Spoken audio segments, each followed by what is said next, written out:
Hello, and good evening. Welcome to the Dungeon Sphere.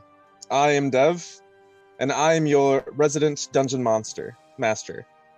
No, Dungeon Monster was right. Roxy's butt says hi. Hello, Roxy's butt.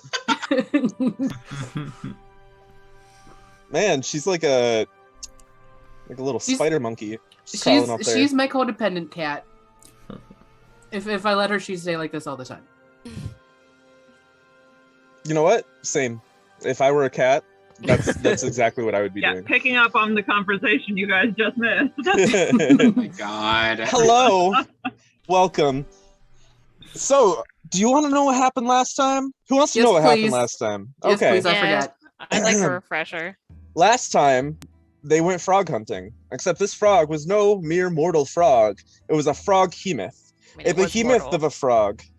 Well, I mean, yeah, it was a monstrosity. Just this giant, huge, humongous frog sort of thing, but it had tentacles and 3 eyes, but a black dragon on its legs. And don't piss off a black dragon. That would be bad. So anyway, they fought the frog-hemoth. Umbrin did get swallowed, but then took over the frog's brain with some nerve puppeting, which was pretty neat. It was pretty cool, not gonna lie. But then they eventually killed it after a grueling, exhaustive battle. It was basically just a sack of hit points, y'all. Bobby was not impressed. Once they finished up that kill, they took a little bit of a short rest while they harvested the legs and then made their way back to the Temple of Tiamat, where they met the Black Dragon, provided the legs after frying them up a little bit, or spicing them up a little bit, making them taste all good. Then they solved the puzzle of the temple pretty quickly. They just had to put one of each element of Tiamat's heads in each of the 5 braziers that rest upon the top of the temple. And then, after that, they went inside the temple, where they first found a soul coin, but also activated a trap, because our rogue didn't check for traps. But, you know, there was a door. It was a trauma door, otherwise known as a challenge door. They ran through it and found themselves in a kind of pleasant manor home and property. They go into the manor, and lo and behold, there was a secret waiting inside, a secret scavenger hunt, one of romance and love. After completing the scavenger hunt while going through this mansion, discovering all the clues and getting it all taken care of, they finished the prize, and they started to... What did they do? Oh yeah, they grabbed a love potion, some chocolates, and then they went into the checkpoint.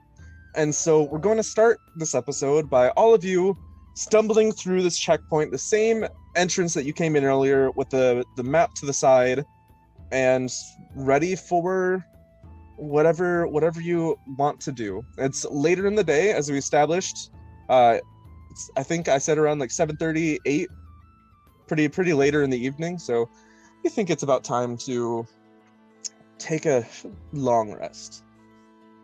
Brina is still fully poisoned from eating the old moldy food. So I think I'm just gonna go up to room. I'll see you guys in the morning. Do you want me to bring you up some ginger ale or something? That might help sell my stomach a little bit. Yes, please. Okay.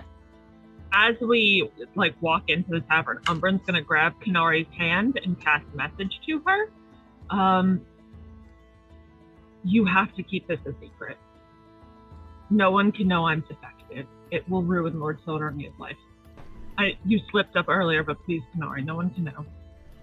And then let go and keep walking. I'll mind link with Umbrin, and say, right, I'm sorry. I will keep it to just our thoughts.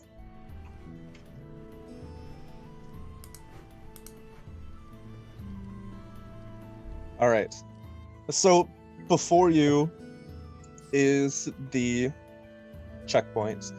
You were just here earlier, and if you were to explore about, I think we established that Team Giant would still be here. Would Team Giant is new here, but Team Leviathan, I think, right?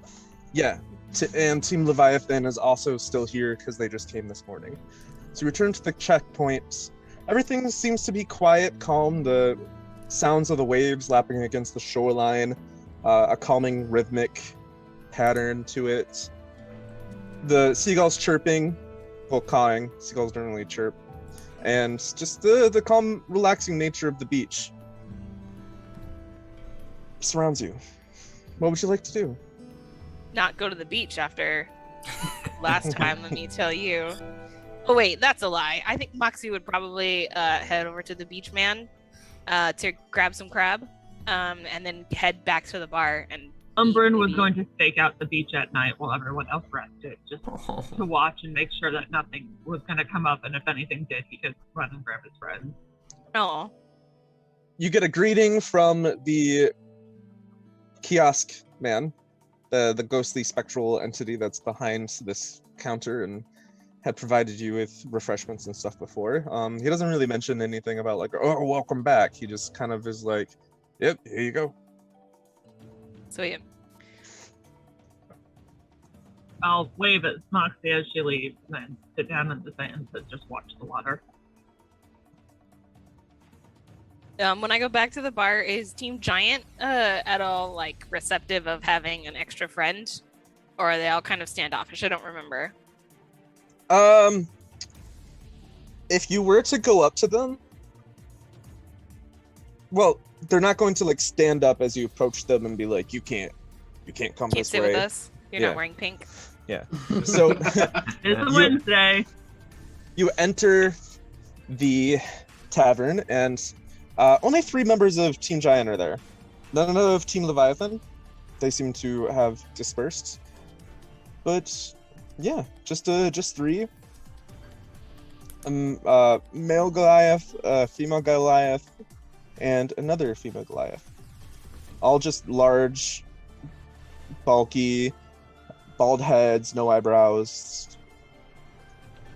Definitely relation to giants when you look closely at them.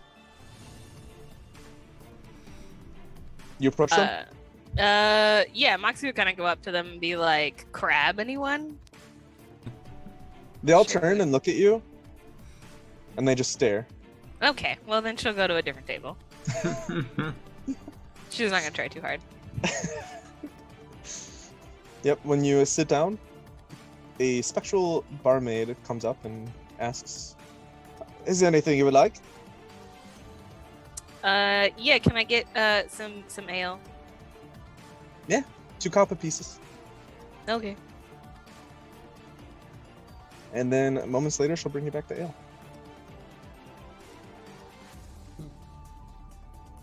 Probably still have some on the tab from the other day.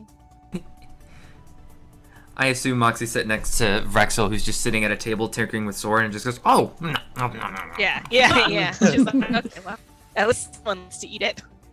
Just like not even like just absent-mindedly, just like, "Oh, food." Yeah. Weird how that just shows up. Let's say, Brain is fully in the. She went right upstairs, so she is not in the conversation. Canary would have brought up the ginger ale, and actually she'd head back out to the beach and sit next to Umbrin for a little bit. Just not saying anything, just kind of sitting with him. Umbrin is currently pretty engrossed in the book that Lady Argent gave him last time he had called her. A book about potions and poison. If you would like to glean some information for that, I will just need you to roll me an intelligence check. Sure, guess who never got their dice out? Mm-hmm. I forgot something. Canary will notice you're reading and just put a hand on your shoulder and cast guidance. Aw, so sweet, because I needed that. Okay. 24. That's 7 plus 2 is 9 plus 5 is 14. You are looking through some of the poisons seem familiar, just some basic things. But something stands out to you that you haven't quite seen or researched before, as it was a little bit too advanced at the time. But you find a poison called a pale tincture. You learn about a pale tincture and how to make it. It's really just you find some sort of poisonous creature with venom and turn it into a sort of mixture, and you can put it into drinks and other things.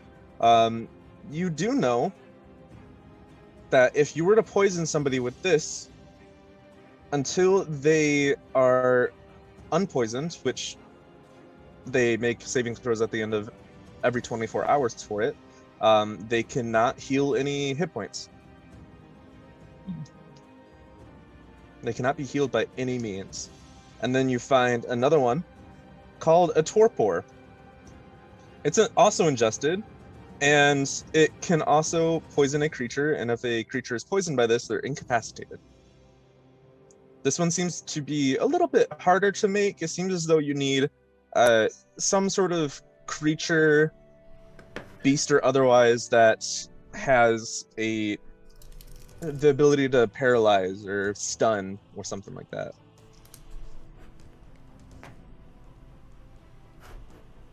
I will keep my eyes open for monsters to harvest from.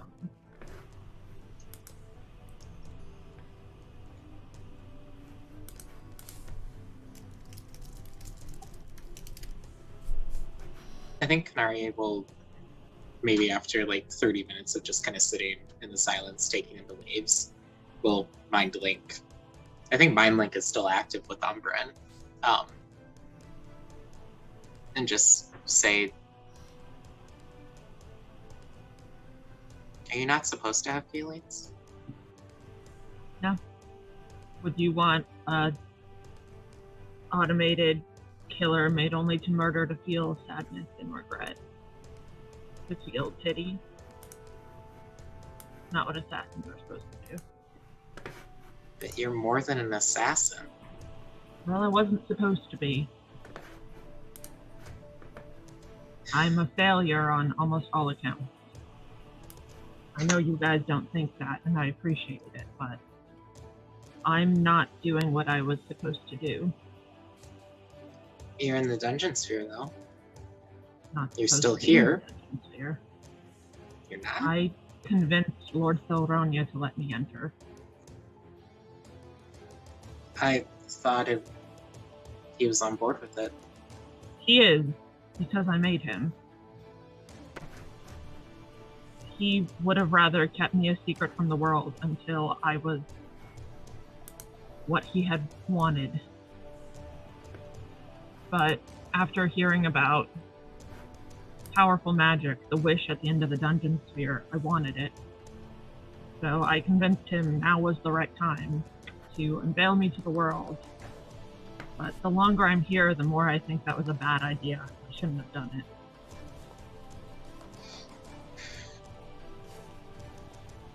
Regret can be powerful, and it can be debilitating. You seem to be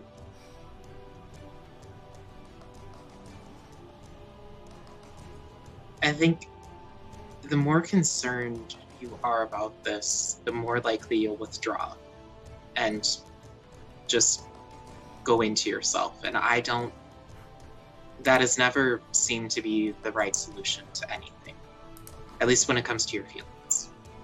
They're new and they're scary, even if you have emotions. I've had emotions all my life and they're still scary.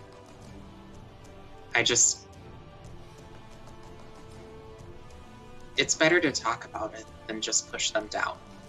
And we don't have to talk about it out loud. I can stay up and we can just keep doing this all night long. But I just don't want you to feel like you have to suffer, or you have to live with the feeling that you have to punish yourself. I've only ever had the one feeling. I mean, I don't think it's gonna spiral out of control. One feeling can turn into, well, feelings are relative. I mean, take sadness, for example. You have,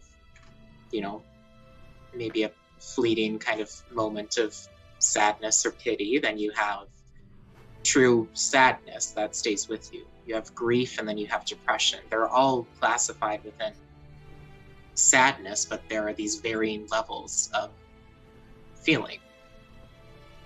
And you can feel only one thing, but feel it either very deeply or lightly, and it just can... There's growing complexity. The cosmos are infinite, and I think your potential is too. I wouldn't put yourself in one box, even though that's what you have been programmed to do. And clearly, Lord Silronia must be a really good programmer, because he created something that he wasn't meant to, in terms of the feelings and emotions and all of that stuff. I don't really know if that's how you work, but I'm trying here. The main thing is no one knows how I work. Not even he's quite sure, which makes it hard to replicate, but Well, that maybe makes feelings are natural to this process, but still, I don't think they should be in here with me. Maybe so. But they're there. They are, but still, So keep what it is on the down low. Braina doing at this time? She is in her room, probably just laying and regretting life choices, eating bad food. Oh no, not the regretting life choices. Oh no. I think we found the real title of the episode.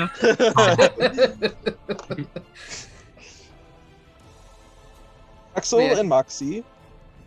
Oh, sorry. What, No, were, that you, was it. what were we going to say? Okay. I was going to say Frexel and Moxie. One of the Goliaths stands up from the table nearby and makes her way over and stands a little ways away from you. And she seems a little timid, but she says, I'm sorry for giving you the cold shoulder earlier. None of us really understand how to engage with other teams. We if we were to meet out in the dungeon, we would be potentially enemies.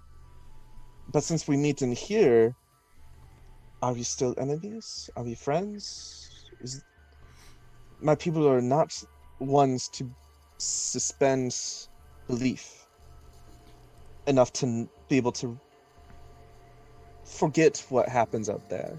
And there's no way that we can reconcile the two. So I did want to apologize. Oh, well, thanks. I mean, no harm. I get it. Not that I think that we're a team of attackers. Not like that stupid Nightwalker team. But, we, I think, definitely have come into this being sort of the mind that we only attack when provoked by the other teams. So, Yes. just because we meet you out in the dungeon fear doesn't mean that we would necessarily attack you. We don't have anything against you. You're just a team trying to do what we are. Right, Brexel? Yeah, the premise of your question is somewhat flawed. We've made, temporarily at least, alliances with a number of other teams. Has nobody reached out to you in that sort of way? Not quite. Well, we could be the first. Yeah. Oh no. Does the universe say no? I thought I was typing. I thought that she was surprised by the alliance until I looked up. We came into this pledging not to make alliances, even though we are people who struggle with this dissonance. We also would struggle with the implications of one day having our allies turn on us, or us have to turn on them, so we stay out of that. But I appreciate the offer. I was wondering, however, if you permit, I would love to read your fortunes. I have a Taroka deck that I can use to read it, and then we can see what happens. I mean, hell yeah, I'm down. What she said. Wonderful. So she's about like 8 feet, so you both are like at. She slides a chair and takes her seat. Her legs are up because the chair's a little too low. She's a very lean but almost gaunt in certain places type of character, but the sharp features don't seem to mesh with the sort of compassion that she has in her eyes, in a sense. So I will need Meg. Yes. I need you to make a roll, but I have no idea how many cards are in a tarot deck. 52. Yeah. 52? 52. All right. 54. My bad. 54. Yeah. So it's like a standard deck of cards. With I'll two pull Taroka jokers cards from for the- you. The Toad Jokers, yeah. All right. Use them in my home game. I want you to roll a.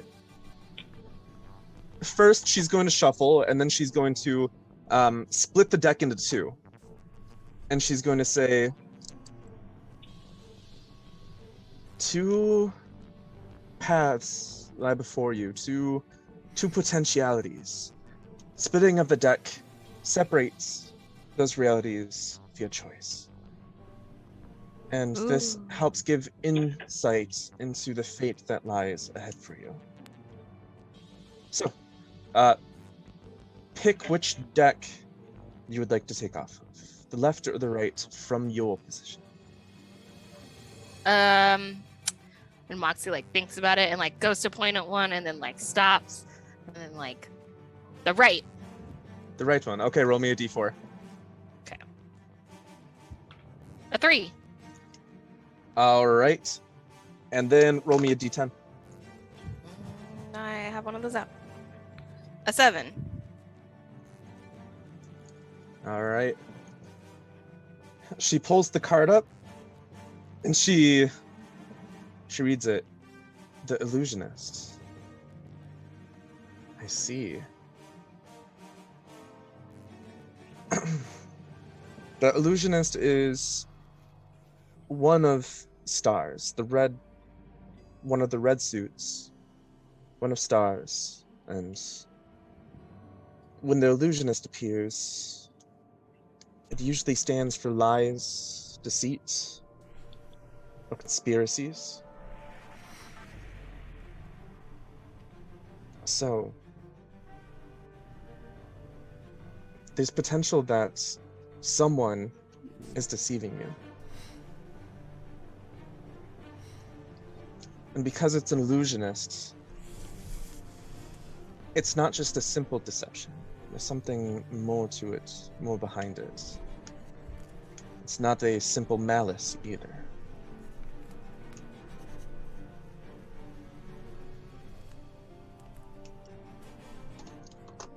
Huh. That's not great in the dungeon sphere, but I guess it's good to know. It's also not unexpected in the Dungeons Fair. Okay, yeah, you're right. That's true. Sorry. You have a point there. Oh, she like looks at Rexel and it's like, just shakes her head. No, it's not him. I mean, Umbran's got a deck of illusions. That's true. Cut, All right. cut camera back to Rexel, and he's just like, Yeah. He's just egg in disguise. Oh no. Oh no. That's the whole plot. Just He's always been egg this whole time. Hold up. Is the Taroka deck in the Ravenloft book? yeah. Oh, Yeah. I'm just gonna go grab that. Okay. That's why I've got the Taroka cards. You can use them for Ravenloft. Yeah. I was gonna say they popped up, or my players know them very well because I exploit them a lot. And Get my Mhm. that's The- the illusionist. Ooh. Ooh, you can also see the lights on my camera. All right, friends. Back in the character. Now, she's going to take the cards and start shuffling again, and she is going to put 5 in front of you. 4 decks in front of you. And now, of these 4, this is a reading of love relationships, but not one for like intimacy or such. It's about friendships, allyships, companionship, people in your lives. So there are 4 cards out in front of you. And per the ritual that I am doing with these cards, each of these 4 stands for one of your allies on your team. Okay. So, choose one and then roll me a d4. Okay, so Moxie will pick the third one. And I got a 2. A 2? Alright, so roll me a d10. A 6. 191. A 6. She pulls the card, and it says on it, the beggar. I see. Well, the coins do represent desire for personal gain, symbolize avarice. I don't think that your team is one that really thrives or relies on avarice. But the beggar is strange. Someone is desperate on your team. Desperate for something that they would give anything for. Now, this could be good or bad. It kind of depends on the lengths that they might go in order to achieve what they desire. A beggar means that they will do anything. Or give anything.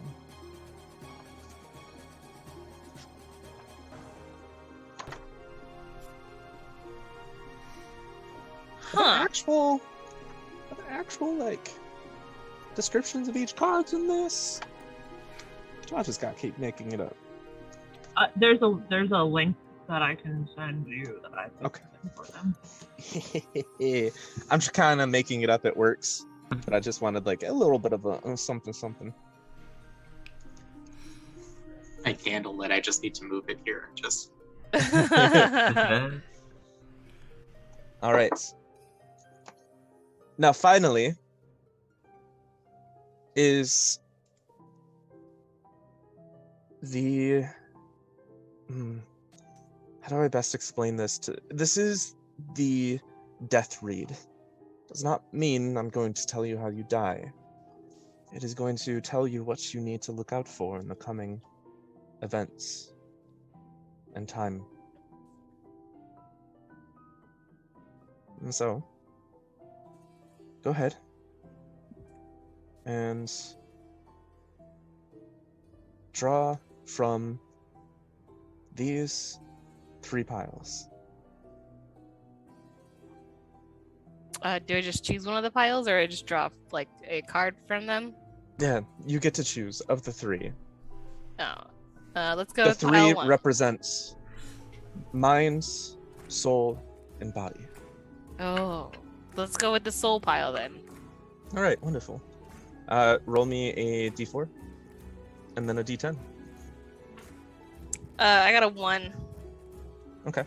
And a 4. She pulls out a swords card. Oh, the swords usually represent aggression, violence, rage. And what you just pulled is the Mercenary. So the Mercenary represents the intentions of only doing something for self-benefit. The violence that someone chooses to engage in has an ulterior motive. And it also could mean that someone that you know, or that you might encounter in the future, will try to end your life for a reason. Not necessarily the reason of winning this game, of course, because I mean, that would be too direct. That's too obvious. The cards would never speak of that. Wouldn't they? Well, yes, but in a field where anyone could be said mercenary, the cards don't reveal what's obvious. They reveal what might not be known. It just And seems like for an early warning system, they'd want to point to the thing that's, Sorry, I don't mean to backseat read. that is totally okay. I know that the cards might not seem like the most reliable source, but it helps give you direction and opens your mind to what may come. Frexel's like having a hard time with the straight face and just like, Moxie's into it. She's like, oh, okay. Okay, then. Well, hopefully that was enlightening for you. Now, Frexel, when's your turn? Okay. Left or right, as she shuffles and boop, puts them out. Frexel will pick up his quill, set it in between the two, and just... It goes to the left. All right. Roll me a d4. 2. All right. It is a coin. So now roll me a d10. 9. Oh dear. She flips it and shows you the miser. Oh. I see. Well, normally the miser is someone who hoards wealth and spends as little money as possible. But it seems as though there might be someone in your life who really cares about acquiring wealth, selling items, potentially, and trying to get the best deals and then hoard what they get. Maybe someone who goes through collecting various things that they find interesting, taking whatever they want without consideration of the impact. Or maybe it's you, but I wouldn't think that. No? All right. And then she splits it into the 4 to represent your 4 companions. Let's do Do I roll for this, or is this a pick? Pick and choose? You can pick any of the 4. It doesn't. They don't align with each of your companions. Oh, okay. Okay. Number 1. Number 1. All right. Now roll me a d10. Looks like I just had that. There we go. 8. She pulls out the sword, and the swords, which is about aggression, violence, and the one that she pulls is the dictator. Now, the dictator is one that is difficult to narrow down, simply because it's tough to call someone a dictator when they don't actually have a point of power. But there might be a struggle for leadership within your group, a not knowing who exactly is the leader, and there being conflict for it. It could have been born Fucking out of Zinnia something. set her up to this. Zinnia's There like, might here. be some hostility there, some unresolved feelings, but it's something that, if you do not resolve it, it could lead to the downfall of your group. Especially if you don't know who the leader is and who is the voice that makes the decisions when all others are tied.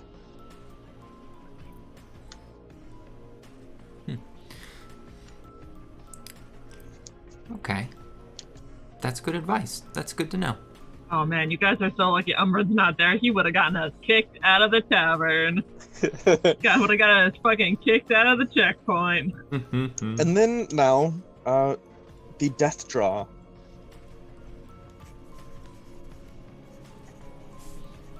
Go ahead and roll me a d4 when you get a chance, and you get to pick mind, body, or soul. Mine seems thematically appropriate. Right. 2. And now roll me a d10. 6. Oh, you also have a beggar that is important to you, which might mean it's an ally if you both share that. Desperate, like I mentioned, would do anything for what they hope to achieve. And if the cards are warning you about that, that means that you should be very, very cognizant of what they might do to achieve their goal. So by process of elimination, if we both got that card, it means it can't be us. So that at least helps narrow it down. I don't know if that's exactly how this system of yours works, but it's very, very enlightening to know that we should be keeping an eye out for people who care about money, or people who might care about things in a dungeon sphere where they are given the ability to get a wish of whatever they want. Sounds like you're a non-believer. How about you do one more? What I'll do is I'll shuffle, and I'll spread it out, and you choose one single card. Okay. And what would you like me to roll? D4, and then... D4 and D10 again? Yeah. Because it does the suit and then the number. Oh, okay. Gotcha. Yeah. D4 is number 4. D10 is also a 4. All right. The Shepherd. This is one of the glyphs cards. It symbolizes faith, spirituality, and inner strength. It means that either you are the shepherd, or there is a shepherd among you. It also could mean that you have mother issues.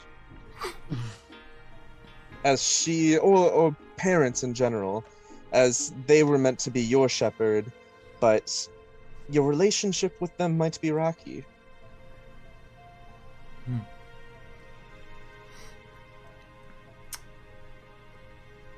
That's could also be good advice. Now, does that have anything to do with the dungeon sphere, my dear? Just so people know, the girl on the shepherd card looks an awful lot like Kanari. Wait, what, really? Yeah.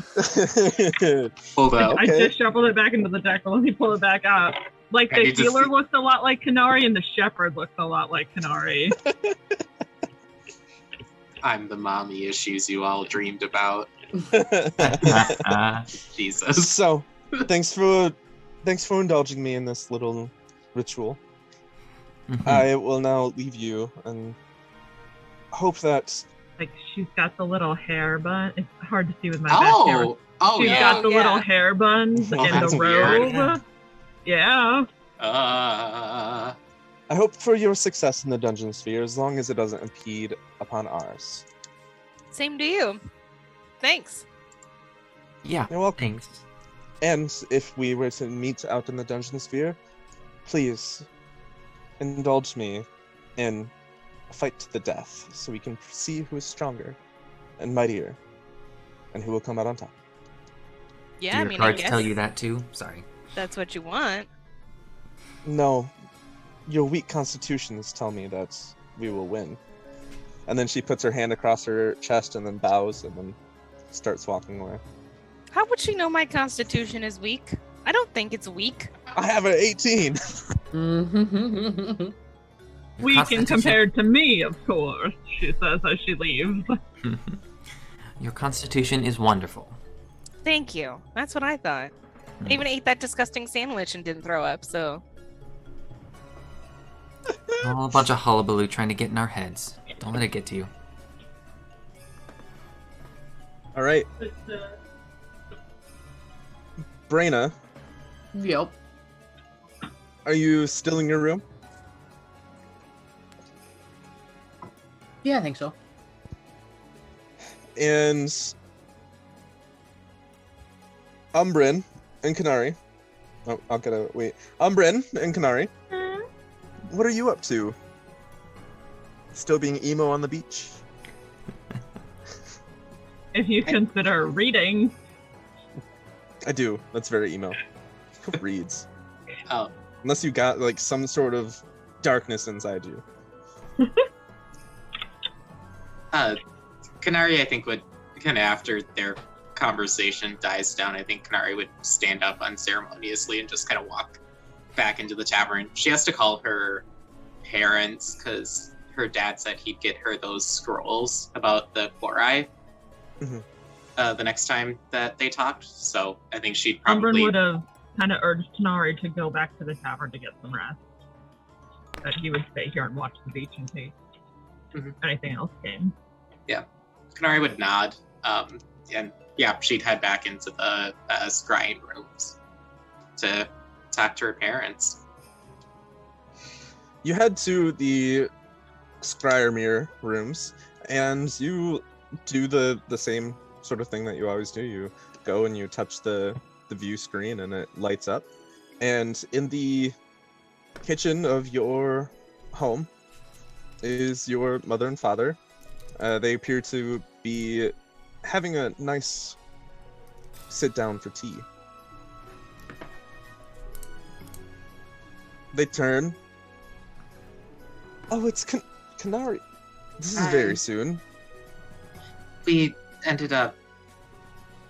There was a whole thing with an acid trap in the temple to Tiamat. We're here now. Right. Well, we didn't quite see that part. We did see you take down that giant frog thing. Kudos. Oh, thank Tell you. Umbrin, we're sorry that he was swallowed, but we're glad he made it out. Me too. If you haven't seen it yet, I'm sure you'll enjoy this most recent challenge room that we were in, Mom. She turns with a big smile. I've been instructed not to say anything. Thank you, Dad. He gives you a thumbs up.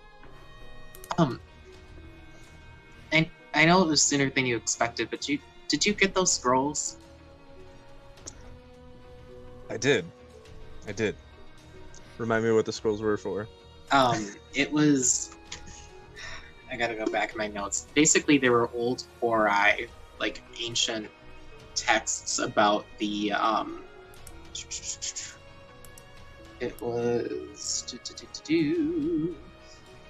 It's in here somewhere.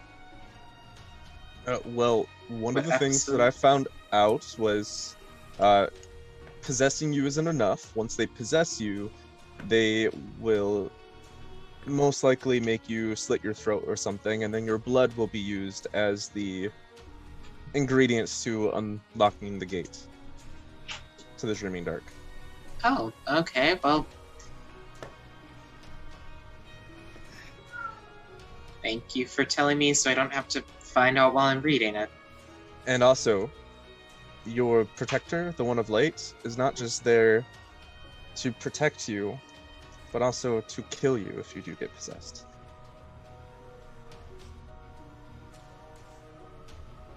Okay.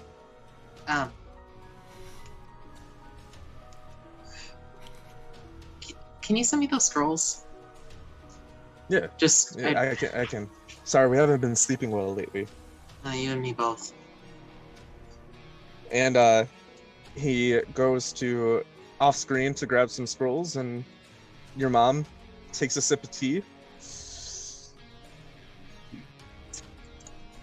I'm not using the filters of love, Mom. she just giggles a little bit. I didn't say anything.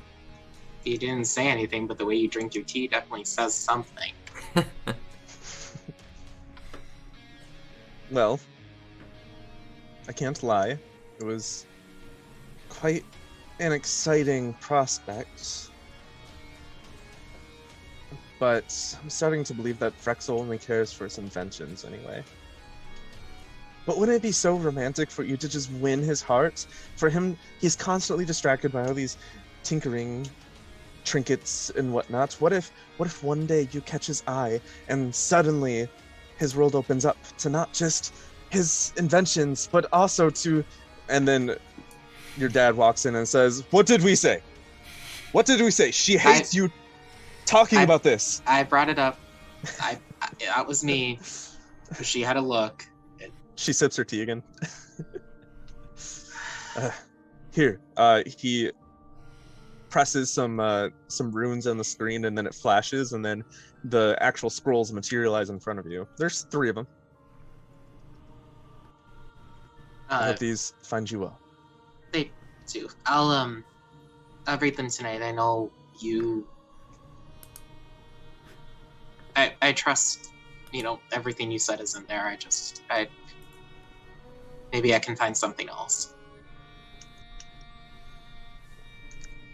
The advice that I have for you, Kanari, is rely on the spirit within.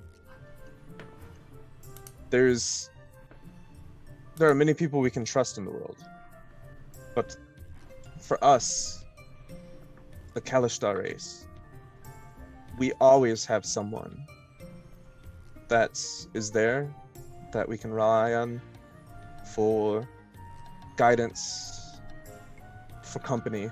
We're never alone. And even though you might sometimes feel alone with this whole being a gateway nonsense,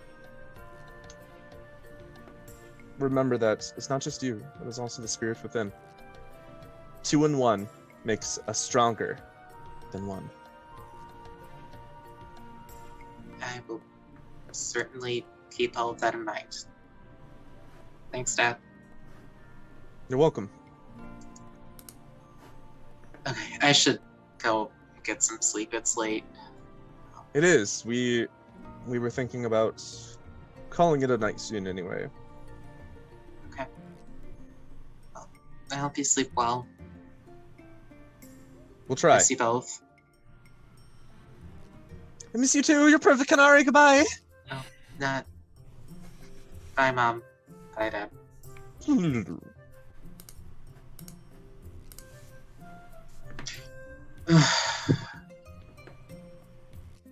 And Kanari picks up the scrolls and just walks back into the tavern to sit with Vrexel and Moxie for a little bit. All right. Umbrin's still at the beach reading. All right. Is there anything else anybody would like to do before we fast forward through the night, take the long rest, and then awaken in the morning? I just had a shopping question. Yes.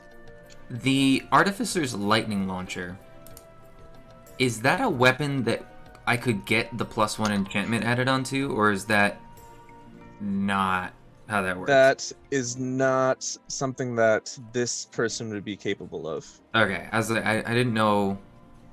I don't know where that falls. So okay, never mind then. I'm good. Yeah, you would know that the lightning launcher is an artificer thing that only artificers know what That to do makes with. Yeah. That totally makes sense. Alright. All right. So the night grows. The night becomes late, and eventually you all find your way to your beds or to your post by the beach to protect against evil spirits that might come through. And you go to sleep. And it's time for dreams. Braina, Yay! during your dreams, you're in a dark space, misty, foggy, and you hear a familiar voice, the voice of Andrew in the distance, calling out, "Help me!" Stay And away then from Canary sandwiches. And then you run towards that voice, and then it appears 100 feet in another direction. And it's almost like a continual cycle of running around chasing after your brother. You'd be like, Andrew, you need to stop. I can't reach you if you keep moving. You're not there yet. Not where. Help me! Trying. Find it!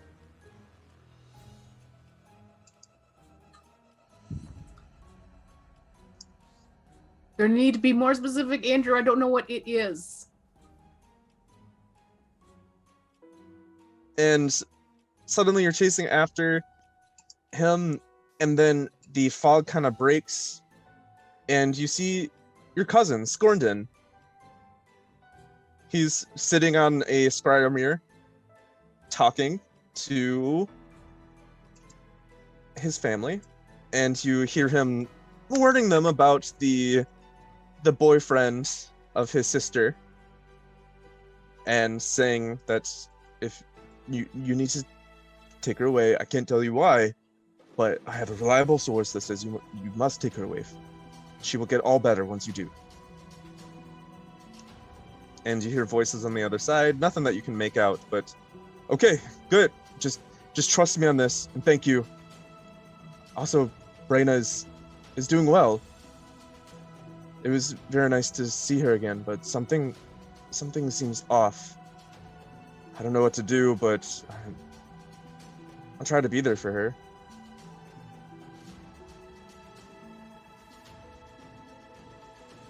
I'll just keep listening. Yeah. And then it starts getting muffled as you get pulled away. And you see yourself floating in the air. I see my. So there's two of me. No.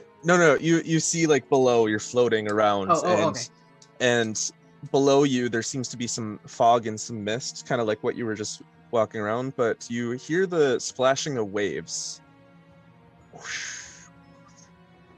Then you hear a foghorn.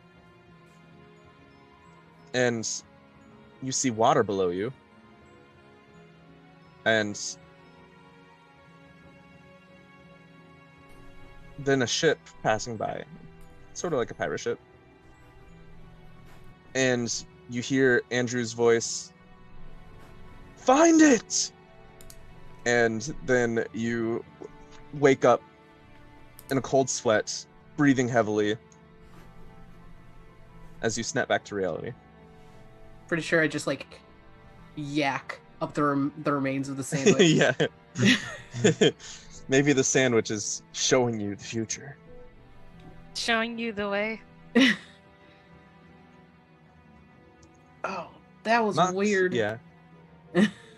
Moxie, in your dream, you're flying through the air. You seem to be able to control it, and it almost feels familiar, like you're back in that midpoint between the two levels, in that room where you could like fly, jump, whatever. Mm-hmm.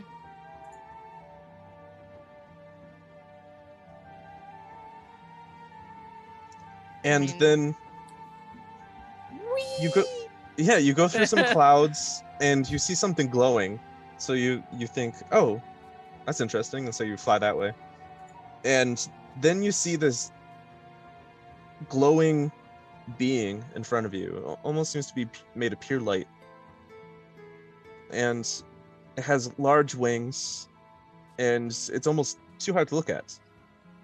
And then it reaches out a hand and a finger, almost not as if it's pointing at you, but it almost as like it's trying to reach you. Moxie would definitely try to like reach out as well. And it feels difficult, almost like you're a magnet being pushed from her. You're trying to get closer, and there's just like this energy. It's almost suffocating in a way. But as you get closer and your fingers meet with this glowing creature, you hear a voice that you haven't heard in a long time, that you remember instantly. And it says, "My daughter, I'll call you Matilda." And you hear the voice, and you see from like a top-down perspective of this woman holding a child, cradling it. You can't see the woman's face, you can't see anything. And then there's another figure. You can only see like the chest down. Things seem to be obscured. And then you see this glowing figure that you had just touched fingers with sort of go through the clouds, reach down or come down, and what appears to be their face seems to whisper in your mother's ears. "What? No, it can't be." And she starts to sort of argue with this thing. It's not talking back. And the father's asking, what's going on? What's going on? And she says, "Our daughter, she can't be with us." As this glowing entity reaches down, and its hand sinks into this baby. And then this baby begins to glow and forms cracks. And then you don't snap out of it. Your dream just washes away in this fog and this mist, and you're flying again. This time, it seems as though all your friends are flying with you, all your allies. But they're kind of in the ways that you sort of picture them in your mind whenever you think of them. So, Umbrin is kind of like that music box ballerina, just twirling around. Brexel's in this giant power suit armor, just like psh, psh, psh. Kanari is essentially Kanari. But like when you look into her eyes, you see like the twilight. And then Braina is just like buff as hell, but her mohawk is like 10 feet tall. Yeah, I feel like that all checks out exactly. The simple woman. Simple views of our friends. Like very short body, but like super tall mohawk. Yeah. Short but buff AF. Yeah, Mhm, yeah, exactly. short, buff, and mostly mohawk. And that's the dreams that you get for tonight. And then everyone wakes up in the morning. Brayna, you feel better. It seems like sleeping it off is all you needed. And Okay, so not poisoned anymore? you're not poisoned anymore. So sleeping it off and also probably waking up in the middle of the night after the dream and just throwing up everything, all the contents until it's all out. Yeah. When you wake up, Team Goliath is not there. Team Leviathan is not there. It seems as though nobody remains in the checkpoint except you. Also, Brayna- Dev, during the night, if Umbrin had put down his book, would he have had time to turn the supplies that he had gotten from Dave into healing potions? Yeah.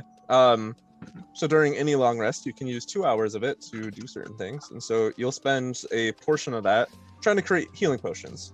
Yeah. So I will just need you to do an Arcana check with the bonuses of using your alchemist supply. Well, it would be My intelligence. herbalism kit, Oh, yeah. technically, which I have. Yeah. 16 plus 5, so 21. You're able to make 4 healing potions. Basic Ooh, healing potions. Nice. doubled the night.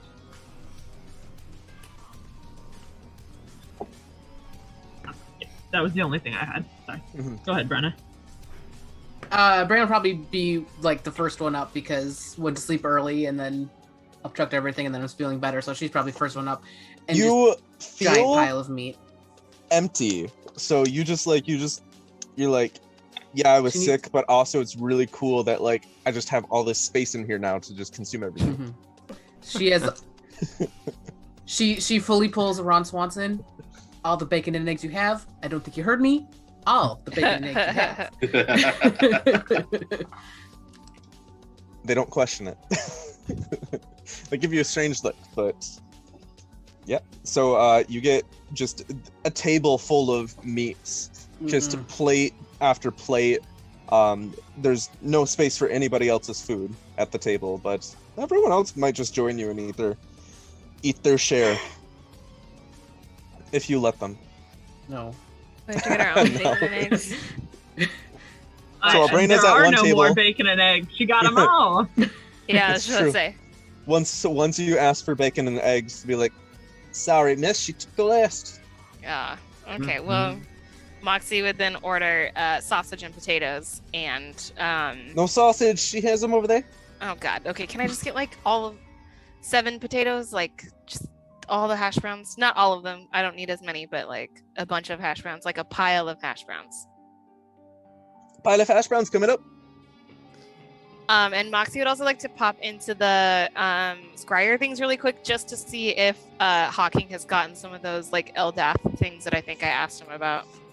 I have to go back through my notes, but You go. You click the mirror. It's and Hawking is up bright and early like normal. Not doing push-ups right now, but he seems to have some candles lit and he's cross-legged on the floor meditating. And you start to question like, how are these people always by the Scryer mirror when we call them? It's weird. he And knows. then you toss it to the side. Toss that thought to the side. And he hears the little and he opens one eye. He closes his eye.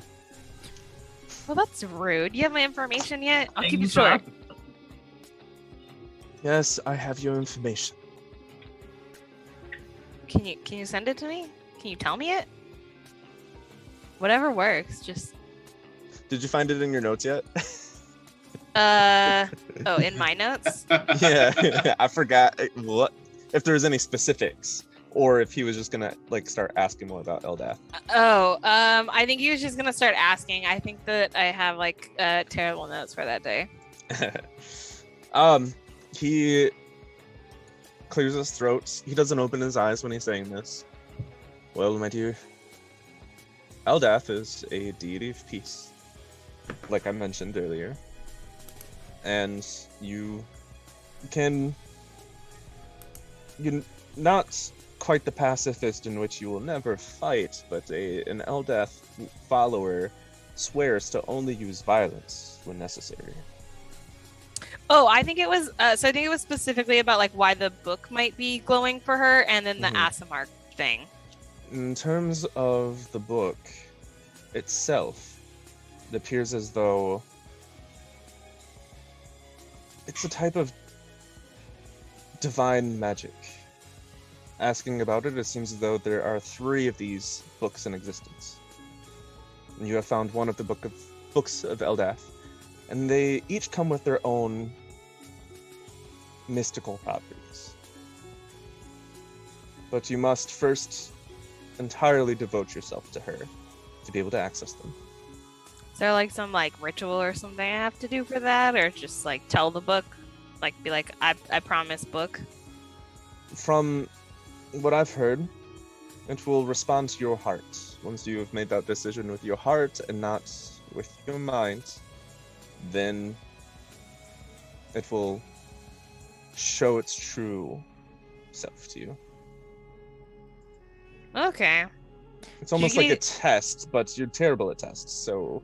Wow. That's... I was really good a at the fighting challenge. tests. Thank you. I beat up everyone. You remember Way to that year at devote yourself to MonkCon when they me. like wouldn't let me participate in the tournament anymore? You never signed up for the tournament. You showed up, and then you said, I'm gonna kick all their asses, and then you did. Yeah, I don't know why we had to sign up. Like, what kind of MonkCon makes you sign things? You had to give a 3-month notice to be part of it. Why didn't you tell me that? I did. I don't And believe then that. I would have afterward, remembered. you asked, what's for dinner? And I said, did you hear a single thing that I mentioned? And you said, no, I'm hungry. And I never It brought doesn't it up sound again. like me. Okay, well, I still won, and I think that they should let me compete again. It's high time. Anyway, it doesn't matter.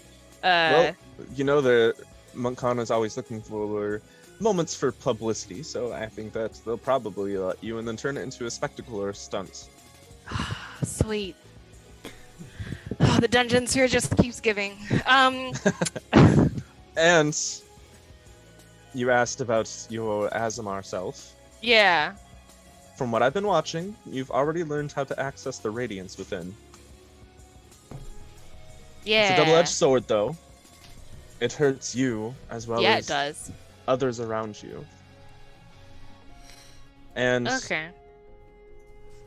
there's a reason why you have this particular ability. There are 3 types of Azamar. One is a protector, which you would think that you would be a protector, but instead you're a scourge Azamar. Weird. Yes. I Now, don't really know what that means. well, what I've heard is that it's a ritualistic bond, and you are dual souled, almost like your friend Kanari. Yeah, but sometimes she talks to her other soul person. I think. Well, have you tried to talk to yours? I don't think I have one. I've never. I guess I'll just add that. Try talking. I had a weird dream yesterday about someone being all glowy and stuff, but I don't know that has a name. You know, if you thought a little bit deeper about that, you would probably glean something. Okay, I'll think more when we're in the next checkpoint, because we're gonna be leaving today to go do checkpoint thing or non-checkpoint things. Okay. Well, thanks. I mean, all of that's really helpful, and I appreciate it. And since you're so good at finding out stuff, maybe you could look into my last name for me, because the dream that I had last night was weird, and I'm just curious. Oh, your last... We gave you your last name. Oh, Okay. We only knew your first from a note attached to you. Hmm. But just one last thing. The Scourge Asm are particularly meant as purveyors of destruction of evil. Radiance gifted to you so that that radiant light can burn away the evils and be a powerful destroyer. So, it seems as though you might be meant to destroy something. That makes someone. sense. I have always been pretty destructive. Okay, well, I guess I'll take then think about some stuff. So thanks for looking that up for me. Right. Please don't die. Be safe. Trust no one. Can I trust Kanari? Yes. Okay, that's fine. I'll just trust her. Okay. Okay, well, bye. Have fun, Meta bye. Teddy. Thank you. I'm gonna go kill things. See ya. Mm. I'm gonna go dedicate myself to peace. Yeah. Okay. You return and Brayna is halfway through. There's space at the table if you want to join me now. Ah, yes. And then Moxie will have her plate of potatoes and be like, "Can I get a sausage?" Brayna, can I have one? Just like one link. I suppose. Thanks, I appreciate it. Umbrin would like to walk up at this moment. I do have to applaud you, Brenna, on your, very cunning idea to weaken other teams in the dungeon sphere. Though, do remember to keep our own team fed as well, yes? But my whole stomach was emptied. I need to refill it. Yes, but if there's no other food in the tavern, that means none of the other teams can eat. They'll be starting the day off with a disadvantage. Clever thinking. That was intentionally my plan, yes. The camera zooms out. The camera zooms out to an empty tavern, and then it zooms out further to an empty checkpoint, and then zooms back in. Rexel walks in. Oh, did the Goliath team just leave? Or they're leftovers? Is that what's going on here? Fritters. All Brayna. Oh wow. I had an empty stomach. I needed to rectify the situation. And is Kanari there? Yeah, I mean, she'd come back down. I think she'd, she'd come down and just get her usual, like, coffee, bowl of fruit. Caffey.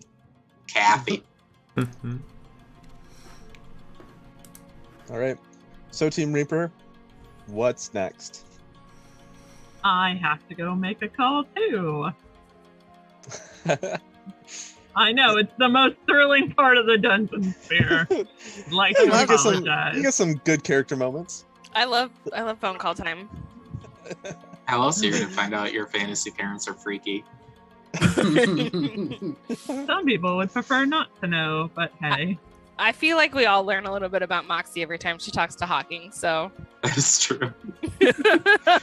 I have to go call Lady Argent. She is the epitome of early to bed, early to rise. Cannot call her at night. Unlike her brother, who deeply embodies the "I will sleep when I'm dead" method. All right. Let's go see a very important woman about a contract, and I will make my way to the Scryer mirrors and Scryer screens, Scryervision, and you press the runes, and it shimmers alive, and you hear the bubbling of some test tubes and chemist supplies. You see the different steams, and you see her sort of in the back, a dark figure against the brightness that's around the test tubes and titration and all that. And she hears the thing, and she turns. She has a book in her hand. I was expecting you 2 hours ago. I know, I'm so sorry for the delay. She closes her book and she saunters on up, takes her time. She has the tall heels, and she appears to be in formal wear, just for some occasion.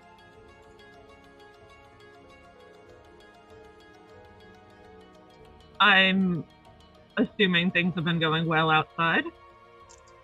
Oh yes, we've made some decent progress in getting some excellent materials and resources that I've been looking forward to getting for House Saronia. I'm glad to hear it. Has there been any update on the contract yet? Yes. I mean, look at it. It's so small, and she holds it up, and it's just like several pages, and It's like it's flicks just like, it and it goes.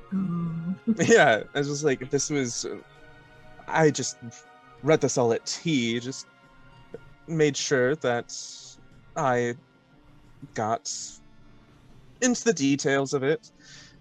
It appears as though everything is up to snuff. There was that concern of like this can be dissolved at any point, but that's typical of something like this that's more symbolic than anything. And that's pretty much what this is. Something symbolic. Yes, they can take legal action against us if you were to nullify or break this contract of your own accord, but they can't do anything about it if you were defending yourself against them. Good to know, so long as we don't make the first strike. Yes, and the same goes for them. If they break the contract, we can sue them and take them to court, because out here, when houses and organizations represent the teams are sort of an investment. And this contract establishes a business deal between two different investments, and if you were to break the contract, you would be meddling in the investment of another house, another organization, and then you could sue for compensation, depending on a variety of different factors. Unfortunately, if you were to break this contract and they sued us, we would probably have to pay more simply because of their history with the game, and you're still the underdog. It's almost like betting. Like if you go to a fight in the underground rings, you place bets 2-1, 6-1. Right now it's about a 60-1, not in your favor.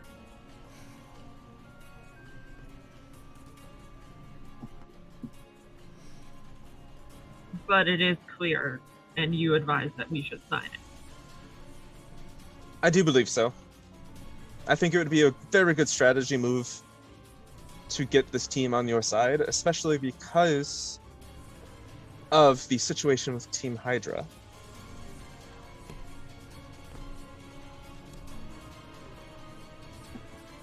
They're so far ahead, and you need any advantage you can get against that team.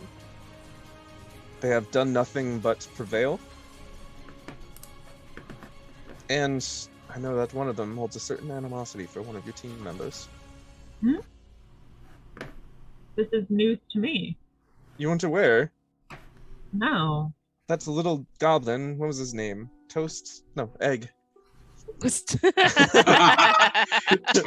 This is some sort of breakfast item. Yes, he threatened Frexel to slaughter your entire team because of the embarrassment at the pre-Dungeon Sphere Festival. Axel hadn't told us any of this. Yeah, so it's apparently his nemesis. Oh no, well this won't do. Has an entire notebook of neurotic scribblings. Well, I mean, if you can sort of understand a little bit when you think about their past. Oh yes, between goblins and gnomes. Gnomes, yes. Oh. I'm sure my brother might have told you, but the gnomes used the goblins as lab rats, test subjects, when trying to cure the nomophage, killing hundreds of goblins in the process. An ironic twist of fate.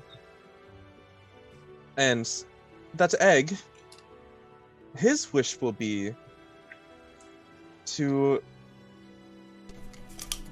give all goblins magic so they become citizens.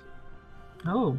So then they can finally have protections and rights that guarantee them to never be the test subjects ever again. This is a secret held from many in the Magisterium.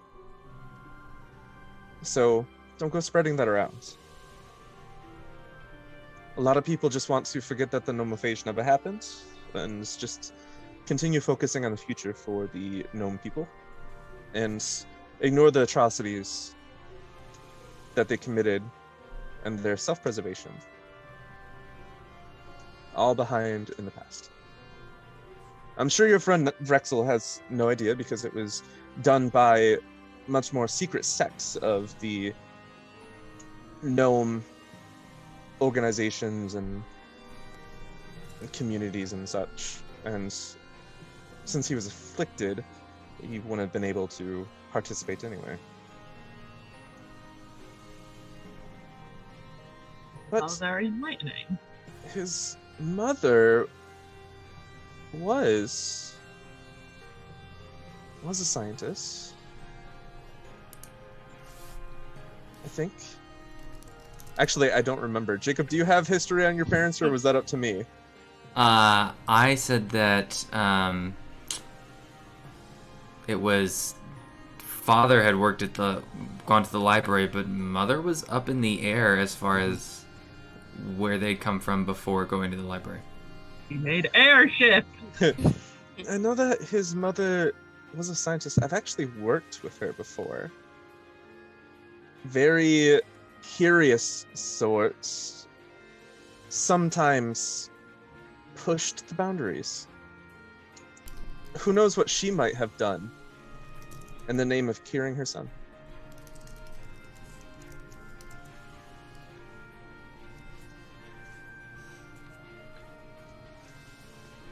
Not to sound like a gossip, but anything else you could share?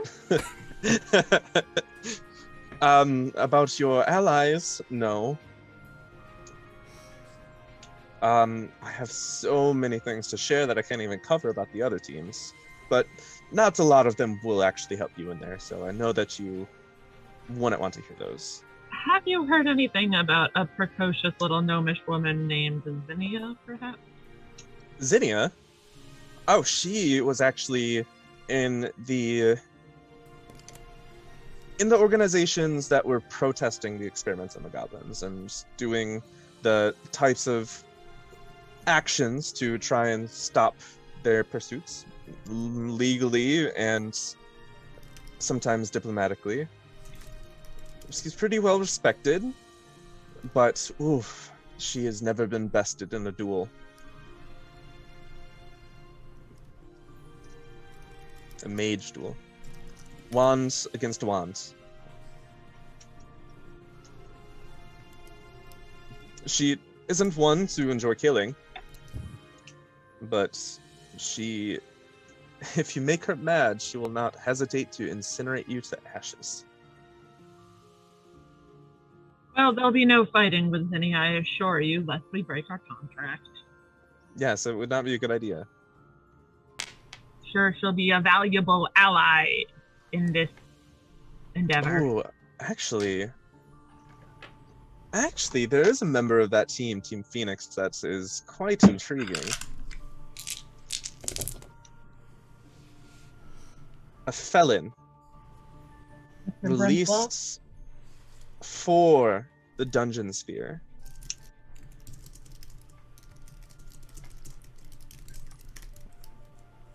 Brent Locke, that sorcerer? Yes. Yes, he He certainly wears it proudly. he's been held in prison for a decade. His crimes were committed when he was a child of nearly 16. And he was released specifically for this because of his natural talents. His crime, well, I don't even know that. It is classified beyond my access. Did he mention what his wish would have been? Actually, he refused. He said, "That's my business." That's extremely dangerous. Oh, yes. I would actually worry less about the consequences of breaking the contract legally and more about the consequences of having to go up against that man for breaking the contract. I mean, I do not fear Team Phoenix in the slightest. But I will revel in seeing them defeated. Yes, well, Not just by our hand, of course. But feel free to sign this contract. It is approved by me. thank you very much, Lady Argent. I will leave you to the rest of your day. May it be pleasant. It won't be, but thank you. It's the thought that counts, they say. It is. Goodbye. Alright, I will pick up the contract as it is sent back over, calmly walk out to my team and say, upstairs, a room, now. As you walk over, you hear Brandon being like, and then I was listening to Scorn to talk to his family. I don't know, that was weird. But then I was like flying over pirate ships, so we might have a pirate ship at some point in our future. I don't know, it's weird. Good thing we kept that boat. Oh, the boat will be, a boat I bet would be very helpful in finding a pirate ship. But I don't know where a pirate ship might even be. Wait, It's probably not here. Level. Did you say our boat was flying though? I can work on that, but that's No, I was flying. It was a dream. I think you can just do that in dreams sometime. okay. What if you put the feather token and the boat token together? Does that just make a flying airship? Ooh. Weirdly enough, I also had a dream about flying, so. Also, I think Brenna, it's something your so you can't mohawk's amazing. My mohawks, I was amazing. I know, but it was really tall. Like taller than me. Yeah. So I'm kind of Uh-huh. not. Cool. This is Wonder a how long- fascinating how- discussion. One I think we should continue upstairs in a room. Okay, I mean, I guess if you don't want people to know about my dream. I haven't checked out yet. Let's just go up in my room. Upstairs, please.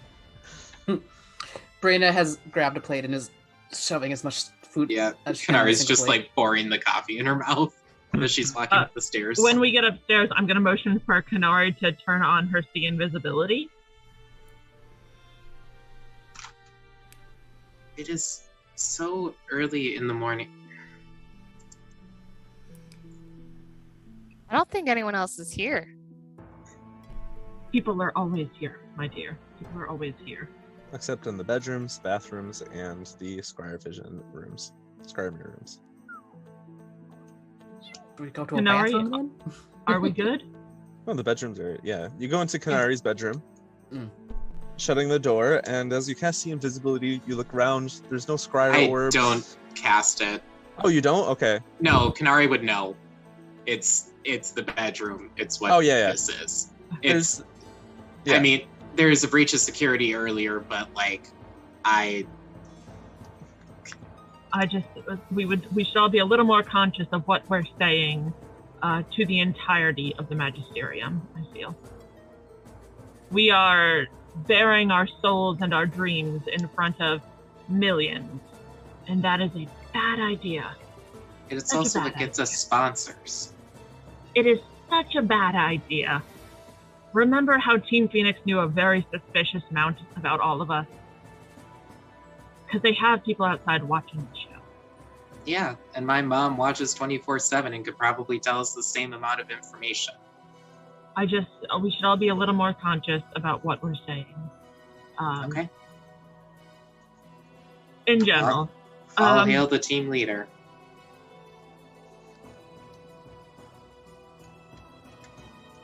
What is it you wanted to discuss? I do not mean to come across as rude, Canary. Maxine Brooks are like, the dictator card! I, in my own strange way, am trying to keep us safe, and I am sorry that is an inconvenience. Oh, don't. Rexel, why didn't you tell us you had an archenemy? I'm sorry, a what? You have an arch enemy, and that didn't come up in the card readings? I just spoke to Lady Silrona, and she said Egg of Team Hydra is gunning for your head, and you've never told us? You mean that cute little idiot who lost you? Yeah, he lost to... Rexel. I mean, okay. He came over, and I was trying to play nice, and yeah, he may have given me a note and pulled out the note from Egg that said something about, like, wanting to, like, explode in my head. But I thought it was just kind of mind games. Oh, no. Oh my god, that is very detailed. Oh, Rexel, this is something you should have told us about. I didn't honestly know how to process this information. Has this been bared before the entire magisterium? Yes, Lady Argent knew about it. She told me. No. He severely hates you. He's been going on and on about it to his team. The whole world knows. Moxie, I think we found a new target. I didn't know that people took Tibia so can't wait. seriously. That guy looks so stupid. He's got the most punchable face I think we've ever seen. I will also fill everyone in about the problems between the goblins and the gnomes, just so they have that background about all the bad blood between them. And Egg's wish is going to be to give, if he succeeds, to give all goblins magic so that they'll be, members of the magisterium. They'll be citizens. So Doesn't sound too far off what I want to do. I thought you wanted to reform. I don't know what your wish was. I thought it was to reform the magisterium, but Well, in a way, I mean, it's a noble cause to want to try and protect others. I can't fault him for that, but if he dies, he dies. by our hands, he's threatened Rexel. This is something I cannot, abide by. Yeah, but they're on the 3rd level, so Yes, that we is know something. they're not going to backtrack just to kill us right now, so we're safe until then. Also, things to know about, Zinnia has never been beaten in a mage duel. That's fun to know. And Brent Locke was a criminal who was imprisoned for nearly a decade before letting him out to join the Dungeon Sphere, with no idea what his wish will be. God, that's probably why I find him so hot. There's a lot to unpack in that sentence. No, I think it's pretty straightforward. Canary. And Lady Argent has agreed upon the contract and thinks that we should sign it if we want to do that now. Okay, yeah, whatever. Do we all have to sign it? I've already signed it. So Okay. you can all sign at your leisure, which should be soon. So that was a little fill-in of what has happened with Lady Argent.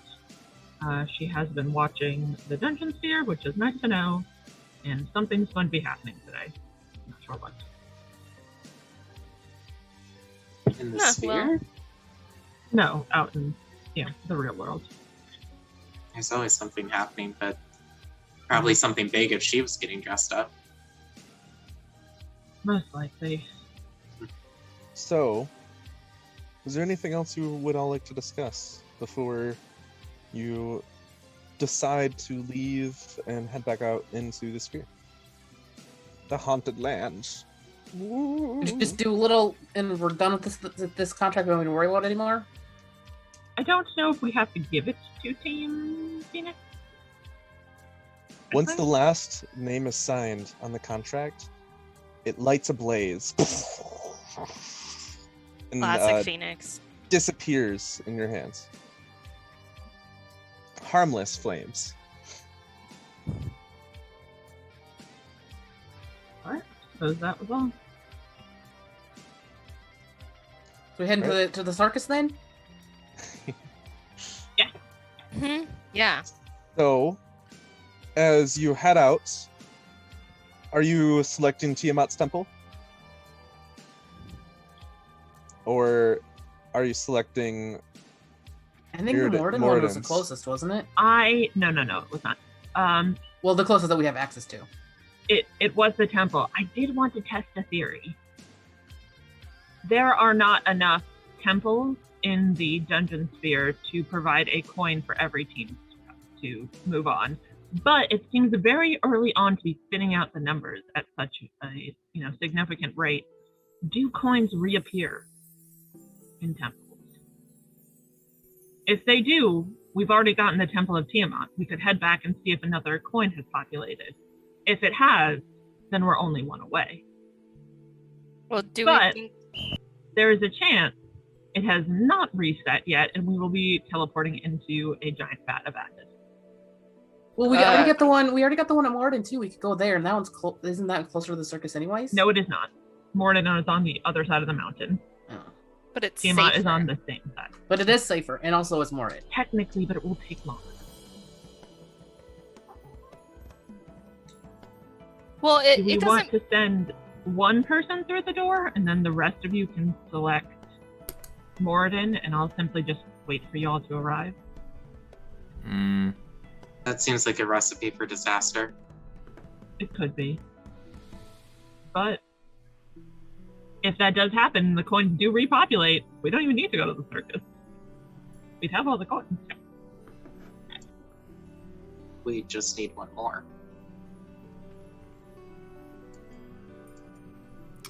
When the portals open, do they stay open in any way that somebody could like until the rest of their team comes through, or is it just one way?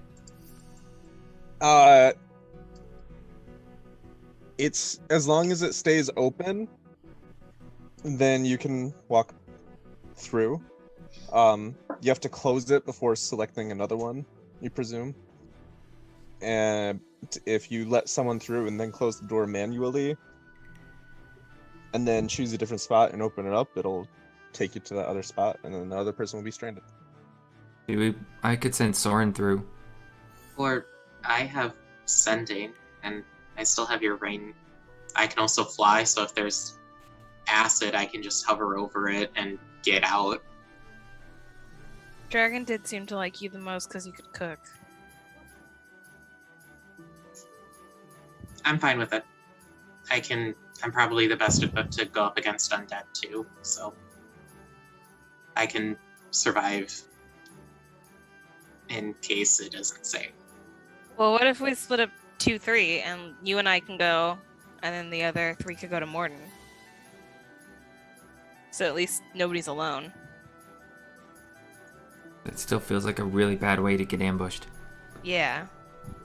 Can Soren relay to you what he has seen? No, but I could tell Soren to go through and come back. And if he doesn't come back, that means... Are you okay losing Soren? I can rebuild him. Yeah.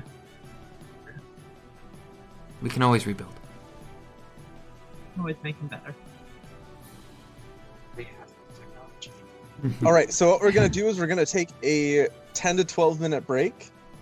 And then when we come back, we'll carry out whatever plans you have concocted. Oh. Sounds good. All right, so we'll be back soon, everybody. Goodbye.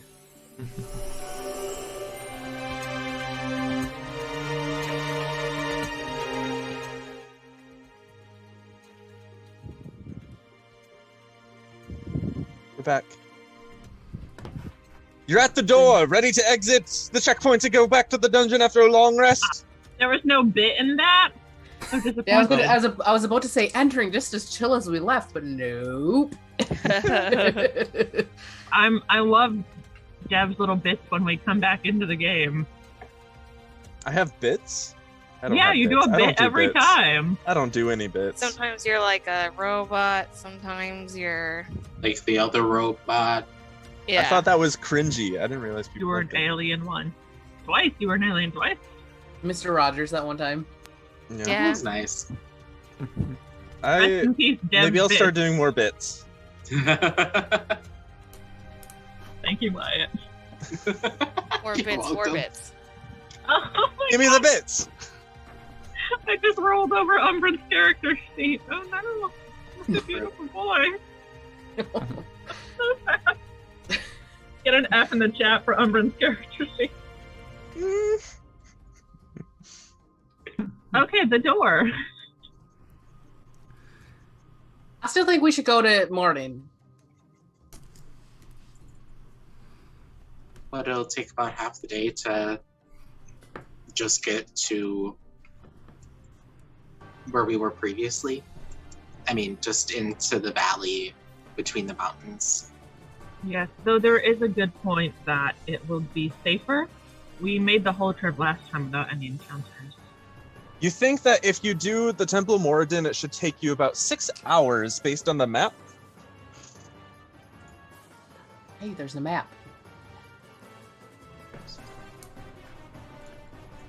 Every 10 feet on the map is 1 hour.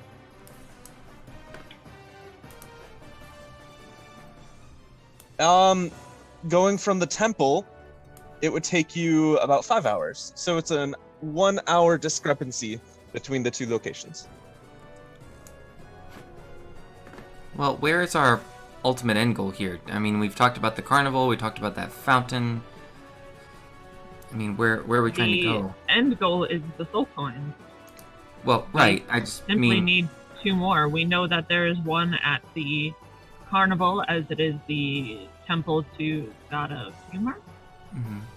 I doubt the fountain, though coins are often found in fountains.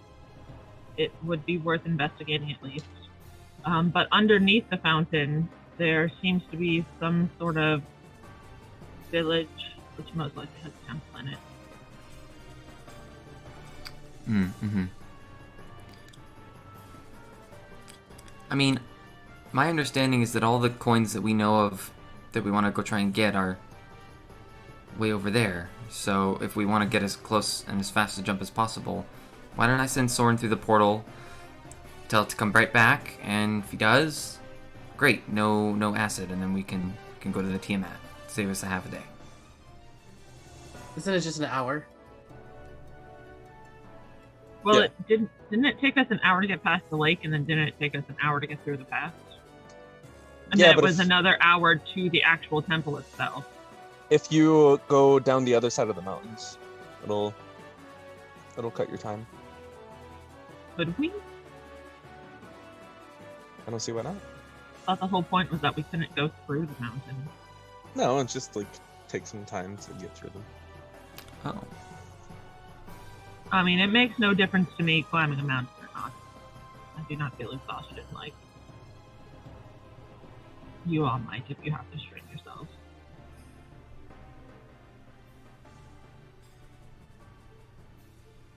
I mean, I'm good with kind of whatever the party wants to do, guys. Like, Could we test the temple to Tiamat? Can't we just Yeah. send Soren through? If he doesn't come back, then we select a different exit and go there? And Brexel's gonna just tap the Tiamat. Oh my god. Lights up, There's a big dragon on True screen. to scale. And then indicating. take Soren out from behind the chair and just round him back. Here you go. Soren flies into the door. You see the door itself has that shimmer that sort of like bars you from being able to see to the other side, but Soren relays to you that Wait, he can telepathically talk to you, right? Or should No, he just... he Okay. he can't speak to me. The goal is I can tell him what to do. So I'm just gonna say like go and come back. And He if the goes through? room's full of acid, he doesn't come back. Right. And then he comes back.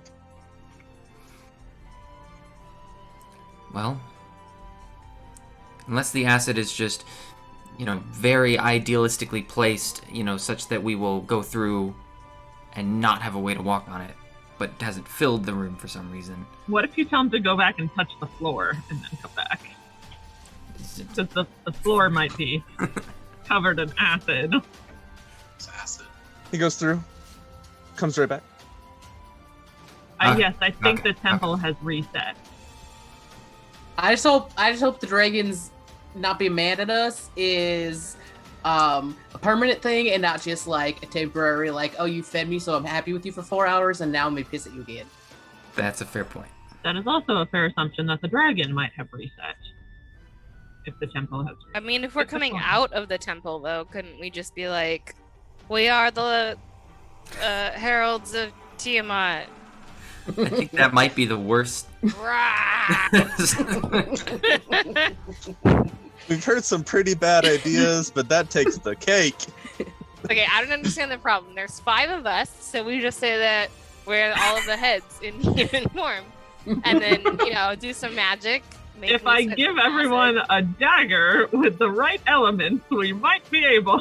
Oh my god. Yeah, look, all I'm saying is that I feel like, our more eloquent people would be able to easily potentially fool this guy into thinking that, we've already kind of done stuff and we're accepted by his lord and savior, a dragon. Brayna kind of looks at herself and then at Moxie and Rexel. And then back to my... So, not many of us are very eloquent. I'm going to throw that out there right now. I did We're not wish very to what? speak to the dragon to see if we Eloquent. could potentially form some sort of alliance to, help it get us up to the Citadel, which I hadn't done last time we had come through for some reason. Blanking on the reason why. It flew But out. Yeah, it flew away immediately, I think, so. Yeah, there could be the potential for that if we did want to give it a try. Best case scenario, it isn't there. Second best scenario, it's there and we can do diplomacy. Third best scenario, we run. Well, Yeah. throwing punches behind us as we Yeah. run. Okay. As they say, it's good TV.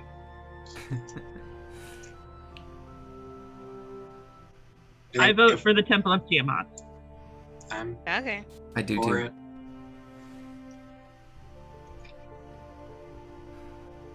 I think I'm the only one that would prefer Morden, but I guess we'll do Tiamat. You're a But dwarf. that's because you're a dwarf. You always prefer Morden. Oh, dreams. Eh. All right. I very confidently walk through the portal and hope I don't get incinerated with acid. You step through the portal, and you don't emerge in the temple. You actually emerge through a door that has appeared at the base of the stairs. There's an alcove now with a door and the back of this little alcove, and you emerge onto the soft, foggy grounds in front of the temple. I Oh, bet there's no way for us to get back into this one. But that's, best case scenario, we don't even have to worry about the dragon. If you all go through and you clear the perimeter of where the stairs were, the stairs actually seem to slide down and hide the door that was there. And the stairs now appear as they did when you walked up them previously. Should we go up the Taking a stairs and... few steps back, looking up, do we see the dragon perched on top of the temple? I say let's go, now. Well, wasn't the whole thing to see if the shouldn't we go back up to the top to kind of see if we can get back into the temple even? To see if we can get the soul coin, or do we think that we just can't get in it at all? I would like to try. how far in like away from like the center of the temple where we were, if I had to guess. So you think that where you are and where the temple was, the temple probably was underground. And if you were to guesstimate, it would be right in the center of this whole ruined temple sort of thing. And so that would probably be about 60... How big would this be? Let's say about 100 feet from where you are to the center of this square. Cool. I'm going to cast Locate Object on a soul coin. Ooh. It lets me go 1,000 feet, and that doesn't say anything about stone or dirt or anything like that. Nope. So you start concentrating on the spell and you think soul coin, soul coin. You don't sense anything. One second, I'm trying to... what's the radius? 100 or 1,000 feet? 1,000 feet. All right. Yeah, so you don't sense anything. No soul coins nearby. Nothing in the temple. But it remains up until you lose concentration, so who knows, maybe you'll stumble upon something.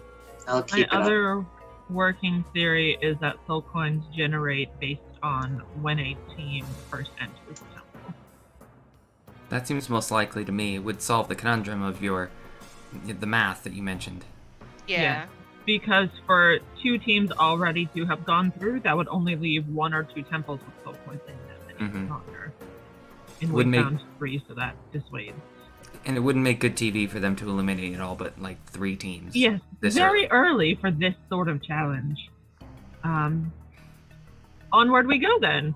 Should we try to stop by like the fountain area or that like town first, or are we just gonna go straight to the... I say we go to the So here's the measuring and stuff, by the way. Every 10 feet on the map is an hour of travel time, and when you travel at a normal pace in D&D, that is 3 miles per hour. So if you draw how far it would take you to get to the circus tent, that's 15 miles. 5 hours? Yeah, and then the fountain would be only 9 miles. 3 hours. Well, we can do a little thing, but I think going down to the village is swing by. Mm-hmm. Okay. Yes, So it feels odd to walk past the fountain and not to check it out first. Yeah, so we'll go to the fountain and then up to the... Also, what do we think the clock tower is? Could that potentially be a temple? Is that on the other side? On the front of those windmills? Is that just all part of the same thing? It seems as though there's a small little windmill establishment with some farms, and then that clock tower above. Totally different art styles, but... Yeah. We're gonna check out the clock tower, too. We might just skip the village entirely. Well, the fountain first. You do know that this entire area is covered in that thick fog that you had to walk through to get to the frog Hemoth. It seems as though, according to the map, there's denser fog below it in the forests, wet forests below. But it looks like we can kind of skirt around the fog towards the... Yes, if we follow Moxie's compass and just head northward until the fog dissipates, we should be able to have a pretty straight shot over to the fountain. Okay. Lead on, Moxie. Okay. Just like the compass out, ready to go. All right, give me a survival check at advantage because of the compass. And while this is going on, I'll cast Aid on Moxie, Bringer, and myself. Just at a second level. And then use the spell refueling right to gain back the slot. That's an extra 5, right? Yep. Okay. As you're traveling, by the way, Kanari, Mhm. it's dim light all around here, but your vision goes out to 300 feet as normal.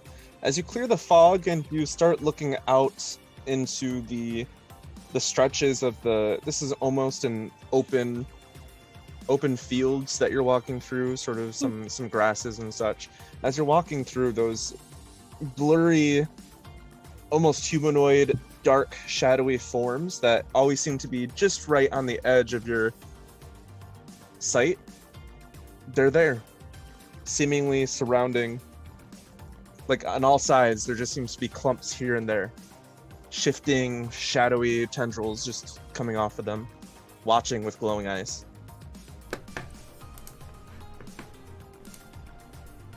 Weird. Sounds fun. I rolled a 23.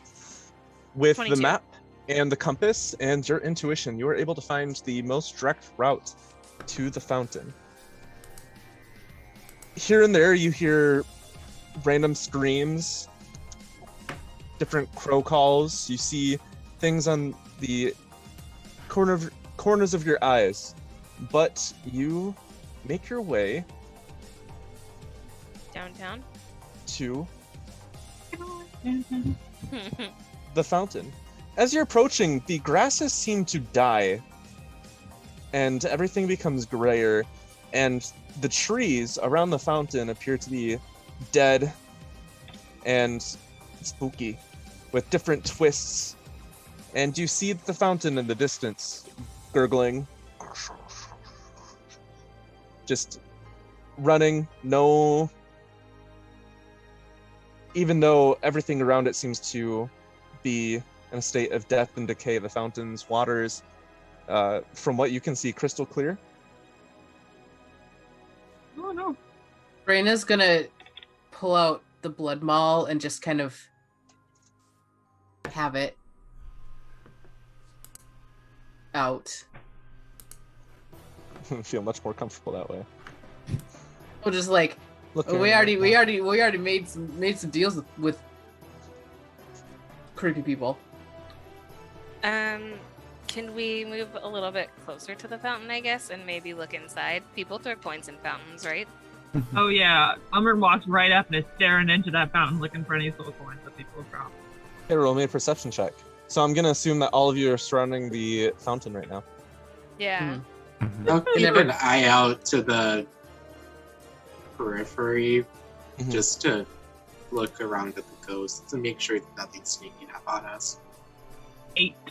Is everyone doing a perception check on the fountain, or just Only if you want to. Sweet. Okay. I think I will. Maybe somebody with better eyes than Umbra. Dirty 20. 9. This Yeah. fountain is about 30 feet tall. Each of its different tiers, so from the base to the second tier, that's about 15 feet, and then another 15 feet from the middle to the top, and then a little bit of a piece jutting out from the top as well. And so with your current level, you can only see the bottom of the fountain, and you don't see anything.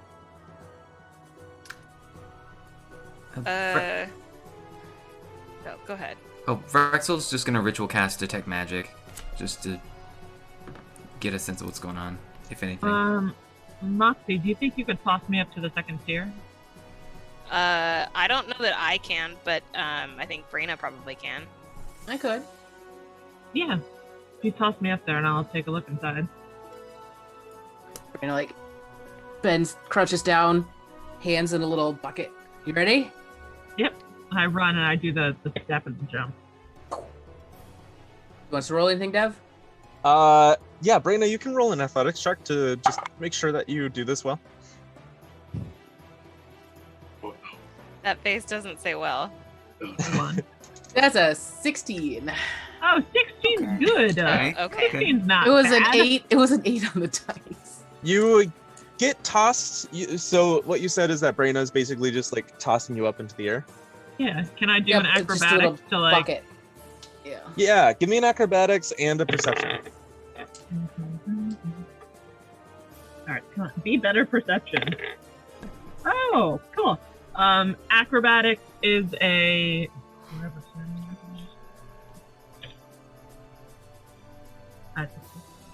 25, and then perception is a 16. All right, so you get tossed up into the air, and you basically do like a cheerleader move.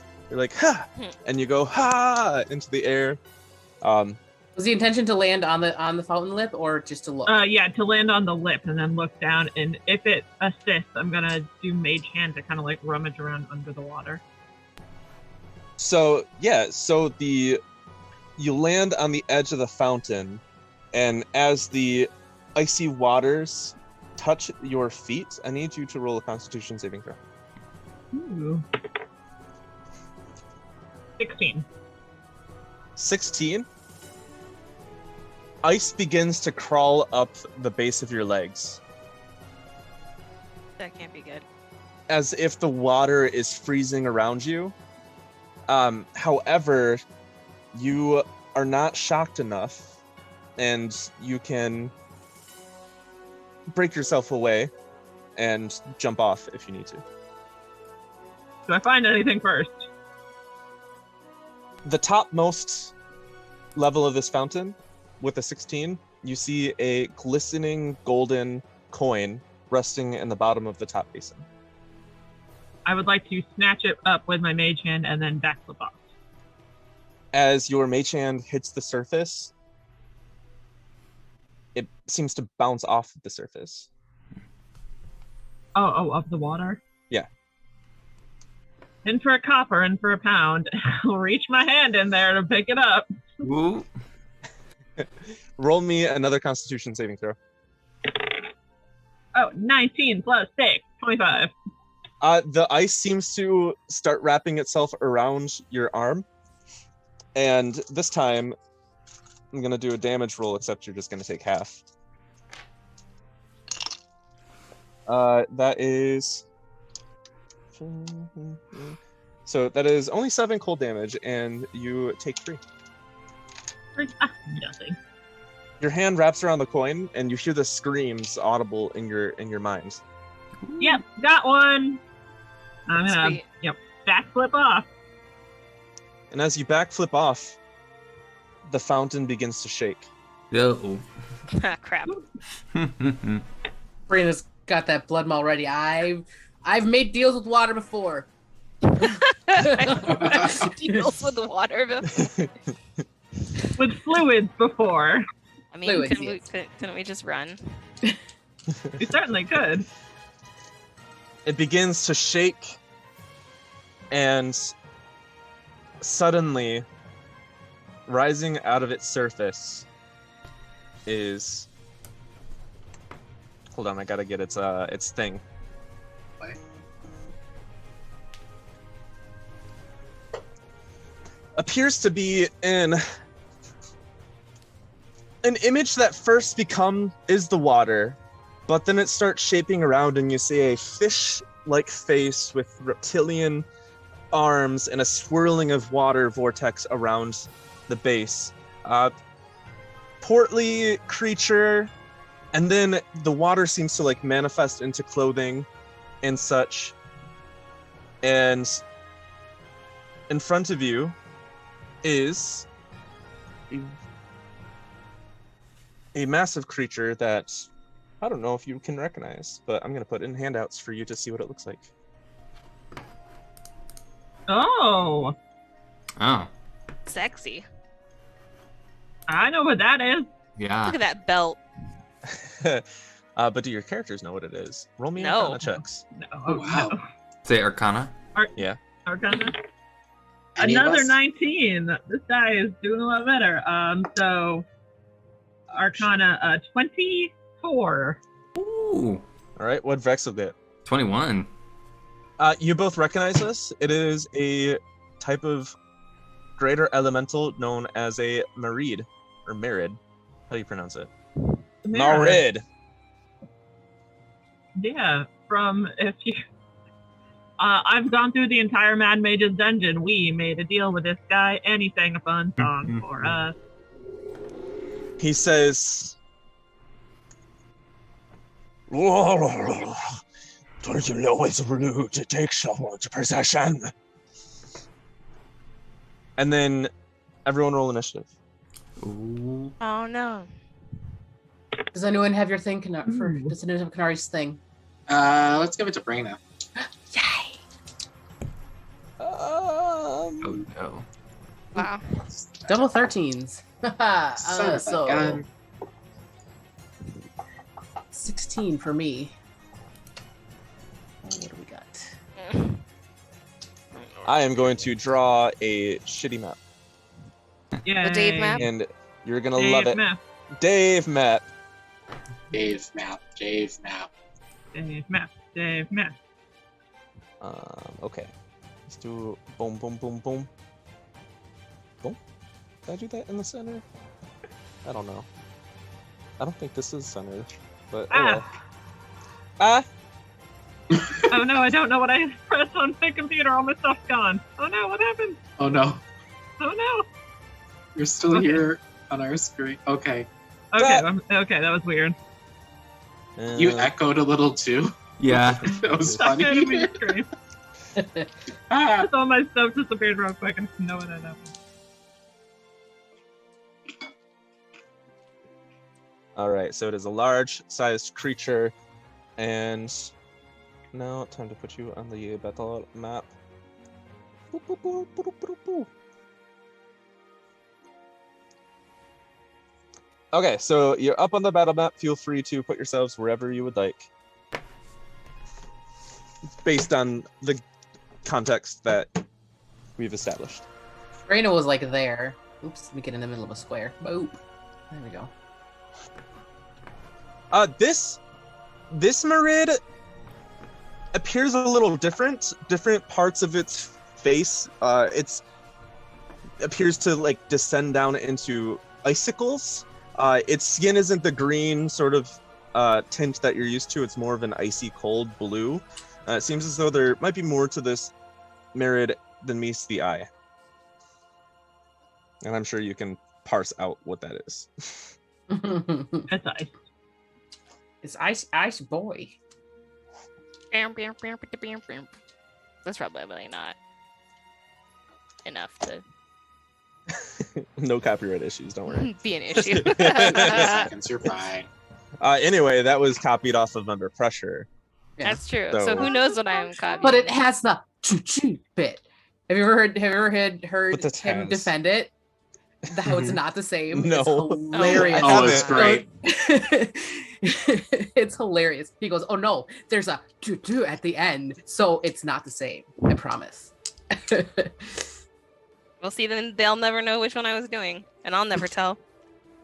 Oh shit. Oh shit! What? I don't know that I like that. All right. Did anyone get over a 20? Or 20 or higher?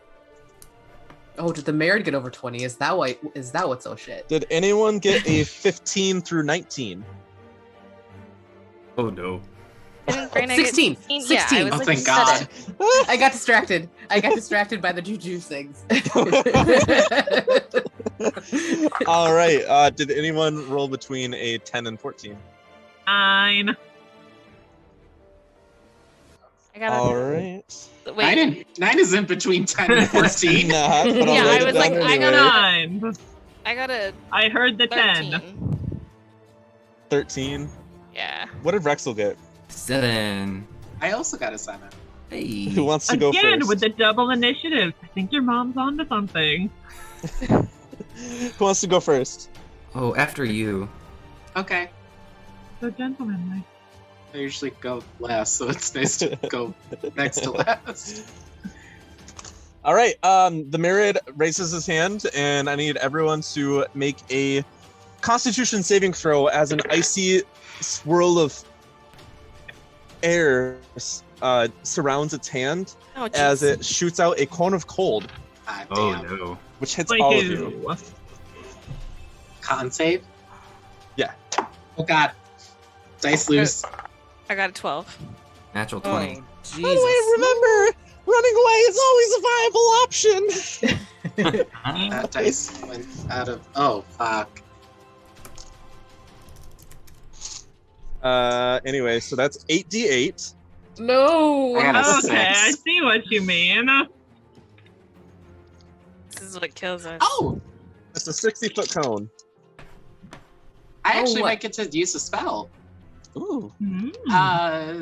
We'll see if I'm still up. 17, Oh no. 18, 19, 20, 28. 32 points of cold damage. Oh, sweet Jesus. Oof. What's the save DC? The save DC is 16. Oh, thank God.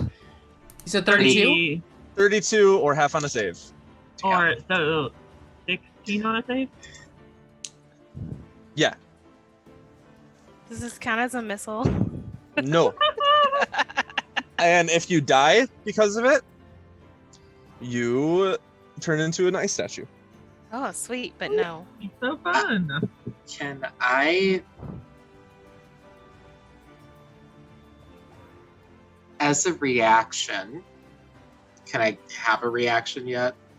Yeah, you're not surprised. Okay. I'm gonna use one of your spells, Deb. Divine Rebuke. I love that one. So I need a dexterity saving throw from the Merid. Oh! All right.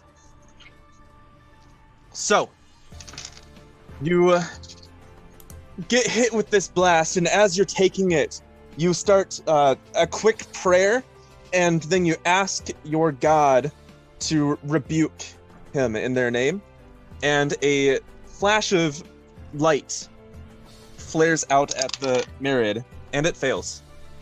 Sweet. And so this radiant burst of rebuking power sears into its form. 13 points of radiant damage.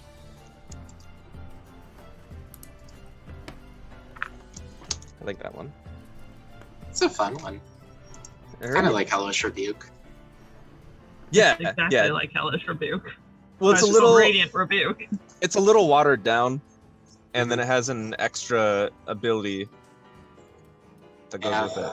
It's not undead, is it? No, Aw. elemental. And after the Merid, it is Braina's turn. Okay. Brain is holding the blood maul. She is going to rage. Bonus action. She is As going. you flare, your ancestors come out, and they're like, "Ah, Ironbeard!" She is going to reckless because screw this guy and swing the blood maul twice. 27 to hit. Yeah, that hits. 8, 15, 17 damage on the first hit.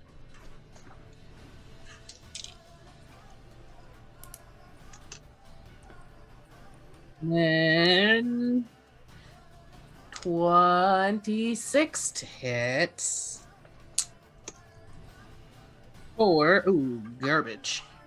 6, 13, 15 damage. And if it tries to hit anyone that's not me, disadvantage. And And if it hits anyone that's not me, I'm assuming though with an attack roll, so like this cone of cold wouldn't count. right, Resistance. no, just making sure you remember. Jeez. Oh, too dark.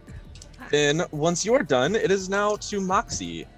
Okay, so as a bonus action, I'm going to turn the punches on. Your fists My begin to fists glow. Are now on. I have to read this every time. You're the one that made it. The tattoos? Oh, no! I thought you were doing your radiant thing. No. That one I vaguely remember, but this one I just always have to write down like what I can add for us. Okay. And then we'll go ahead and attack. Because there's no way to kind of get behind him or anything, right? I would be standing in the cold water. Yeah, correct. And you have enough of a passive perception to have seen that any contact with the cold water seems to instantly cause a freezing effect. Okay. So that's a 17 on the dice plus 8 for a punch. That'll hit. And so then that is 7 regular damage, and it's going to be 3 force damage. I don't know if that matters at all. Nope, doesn't seem to. Okay, cool. Then I will not. Differentiate. Yeah. And then I'll go ahead and attack again. Maybe that's a 15 plus 8. Yeah, that'll hit. Okay. And that's 10 damage total. All right.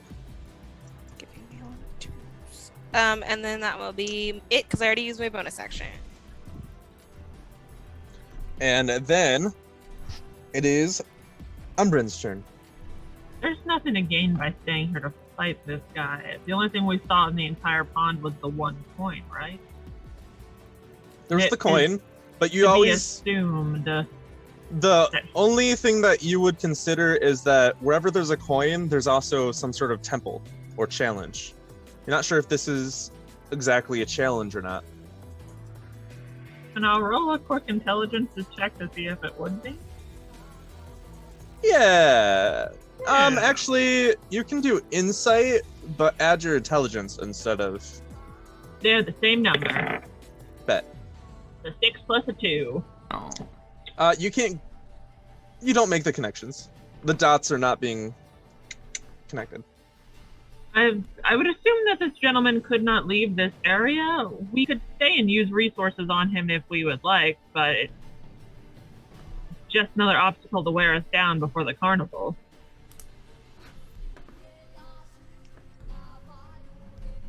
Opinions from the team? Rawr, and whatnot. Opinions from people who are not in a blood rage? You gotta keep it short and sweet, y'all. Yeah, I said we try and back away. I'm good Alright. with that. I'm Okay. going to bonus action, disengage, move my full 30 feet away. 1, 2, 3, 4, 5, 6. My full 30 feet away. And then I'm going to throw a Tasha's Mind Whip at this thing. So I need Alright. a intelligence save of 16. I need him to fail an intelligence save of 16, please. He succeeds as he grabs the energy from the whip and then pulls it away. It detaches from you. You kind of like stumble forward a little bit. You think mind games can... Oh, thank you so Impact much for the me. coin. We're just gonna head on out. Have a nice day. Return the coin. Yes, my turn. That's my bonus action and Do you like my fish person noises? I find, as playing a fish person in another game, I find it a little offensive, but I've let it go. Oh no. After Umbrin is done, then it's Kanari's turn. Cool. Yeah, if we're just going, what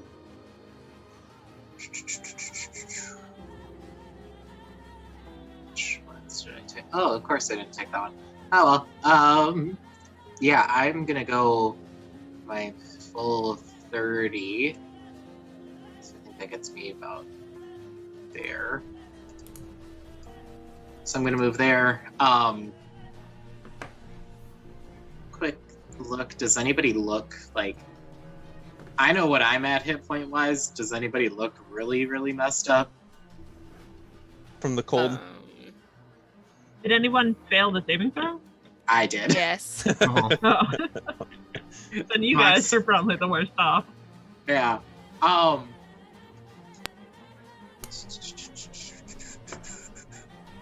Just as yeah, and if it looks like people are going, I'll take a dash action just to go another 30. I'll go to the edge of the map.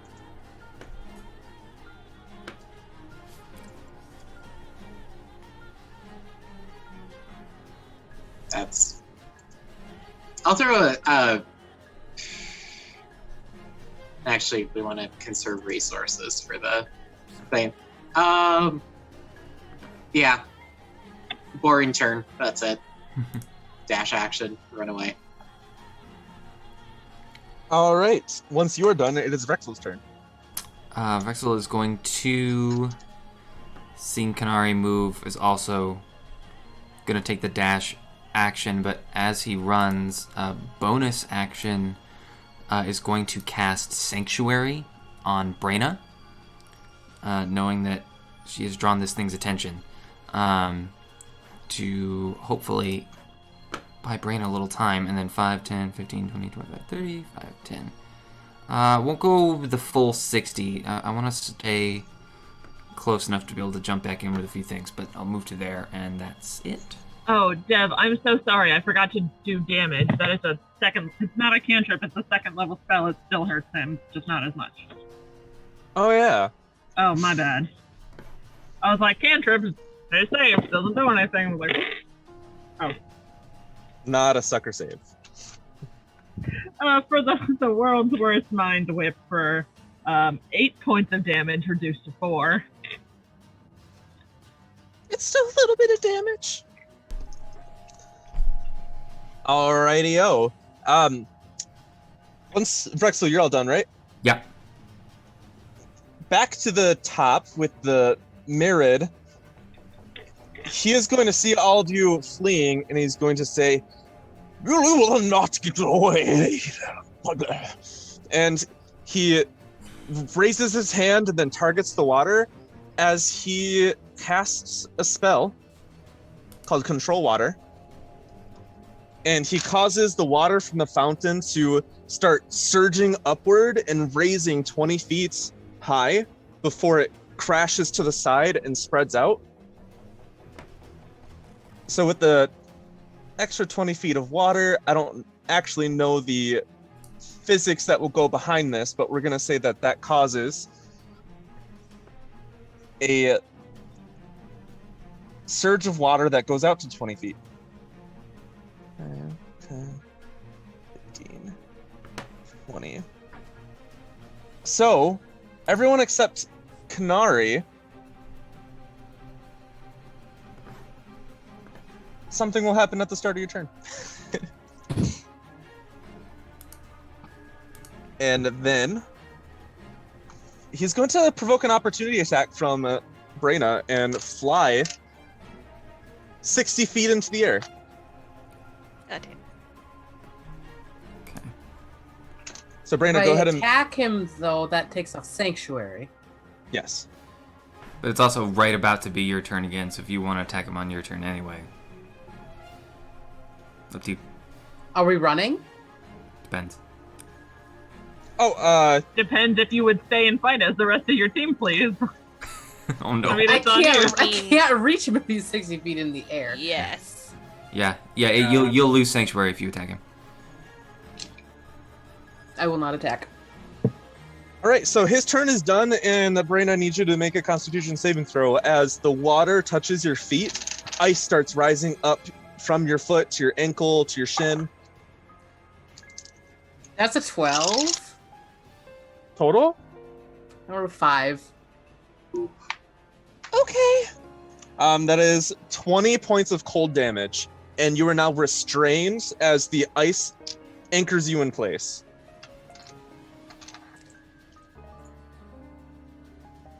Ow! I don't think we can go, guys. Guys, don't run away. You I'm will stuck. not I'm escape. stuck. I would like to not run away, please. And now you can take your turn. So he's 60 feet up, and I'm stuck. Can I will say mechanically, this is something that will affect you at the start of your turn. So if you were to use an action to break the ice, that would be your action. I would like to do that and try to get out of It will this. require an athletics check. Which you're raging, so you have advantage. I do have a... Oh, okay. It's kind of like being grappled, trying to break out of it. Well, I have stout... what is it called? Scout What is it nimbleness? called? Stout nimbleness. Would that have given me Squat nimbleness? squat nimbleness? Would that have given me an advantage on that Constitution save? Let me double check. Nope. It just gives you advantage on trying to escape grapple, but you already have advantage anyway.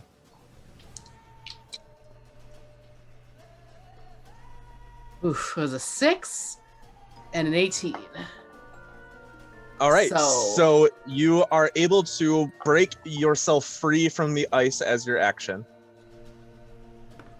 1, 2, 3, 4, 5, 6, 7, 8. I'm over here now. So that is action to do that.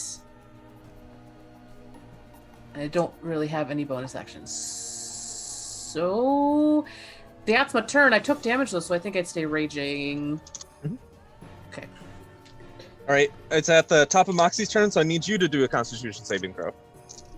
Okay. Okay. Sorry, can I retcon something maybe? Sure. If it's within reason. I would like to pull Moxie along with me. That would require an action to grapple Moxie. You Which you've already- to drag a creature, you'd be going half movement. You wouldn't get out. Even with 40 feet of movement? Oh, with 40 feet, you might be able to get out, but But you can't grapple because it's still like the same grappling an ally and an enemy to be able to move them along with you. Okay, It's dokie. like the only mechanically viable way to do that. Okie dokie. All right. So Okay. Moxie, 21. 21, you do not freeze in place. You are not restrained. You do take 5 cold damage total. I already have that too. Sweet, you're like, sweet, sweet. As you're touching the water, you're kind of like dancing like one foot up and down so Yeah. that it doesn't like freeze quick enough. then you run across hot sand. Yeah, right. Okay, so let's see.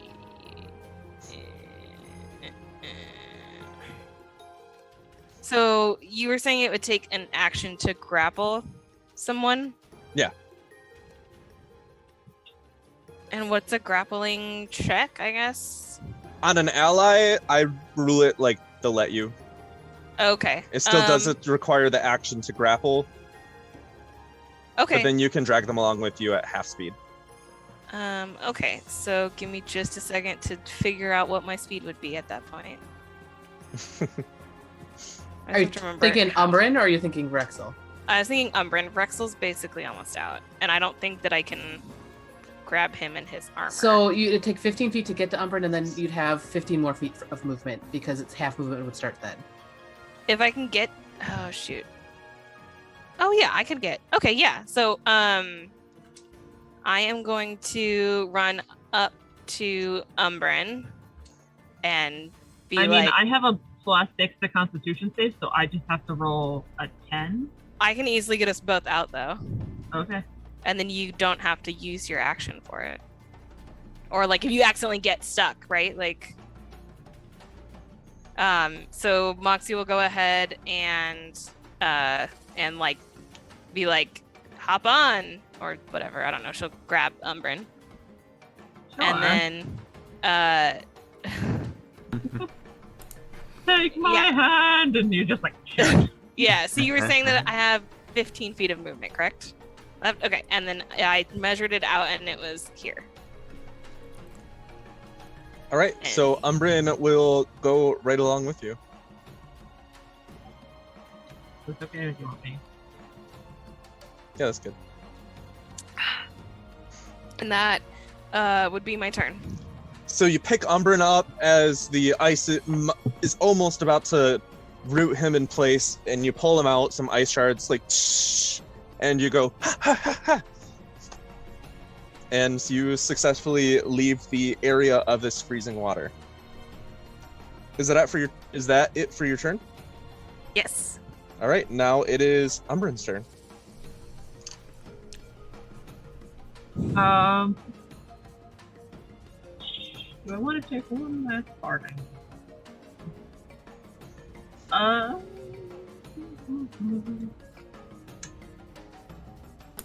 That's stupid. Let's do it. I'm just gonna reach out a vial and take some of the water on the ground. Fun fountain water.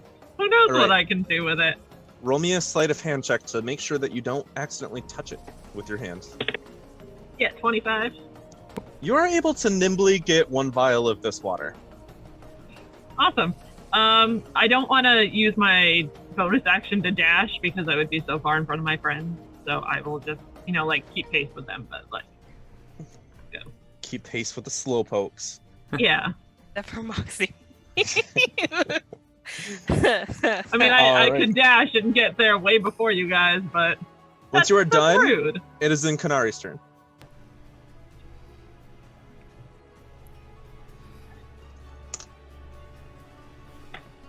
I'm at half, by the way.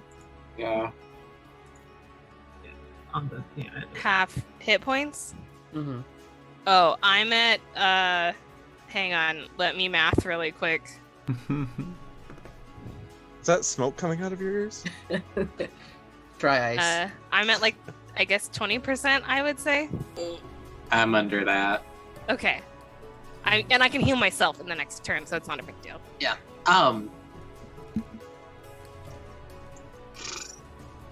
Jeez. Okay, so this thing's already 60 feet in the air. It can fly. We're running.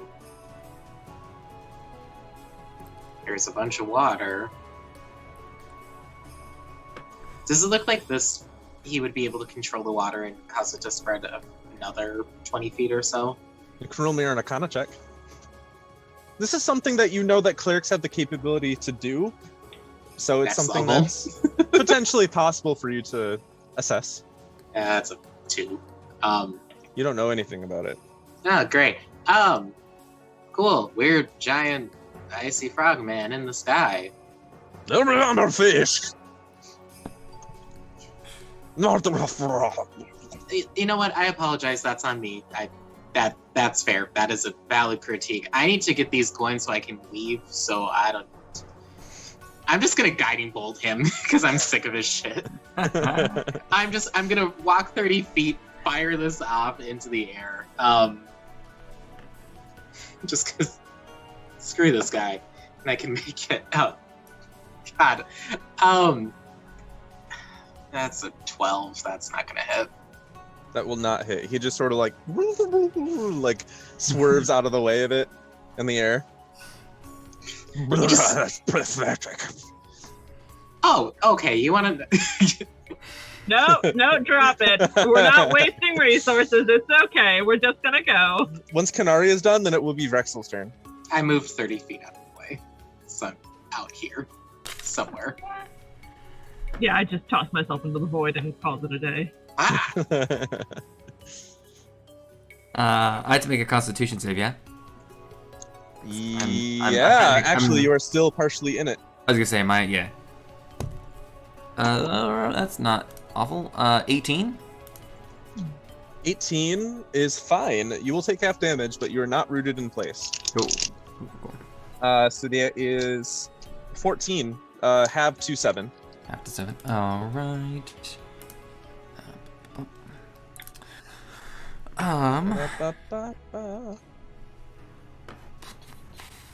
Let's see.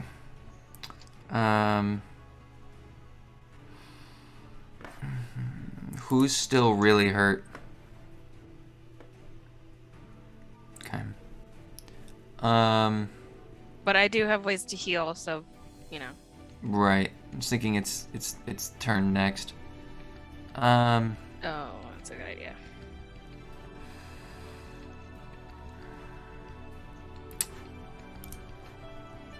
I don't think this is gonna work. Let's see, it doesn't move.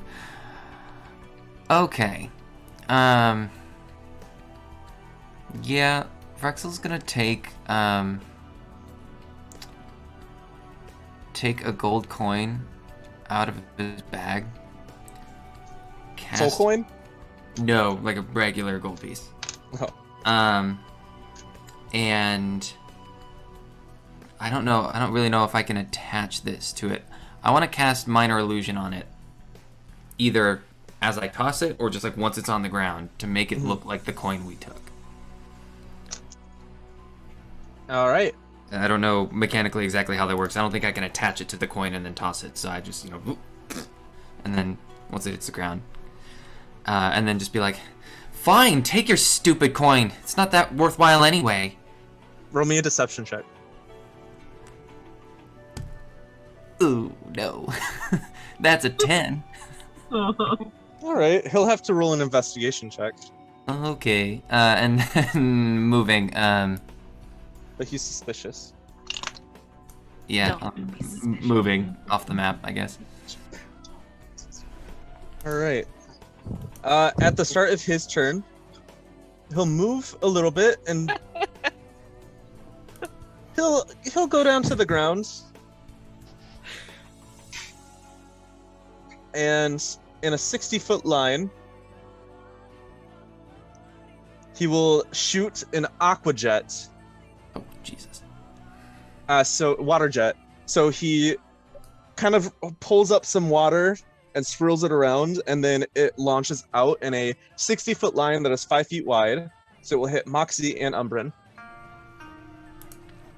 So I need both of you to make a DC 16 dexterity saving throw.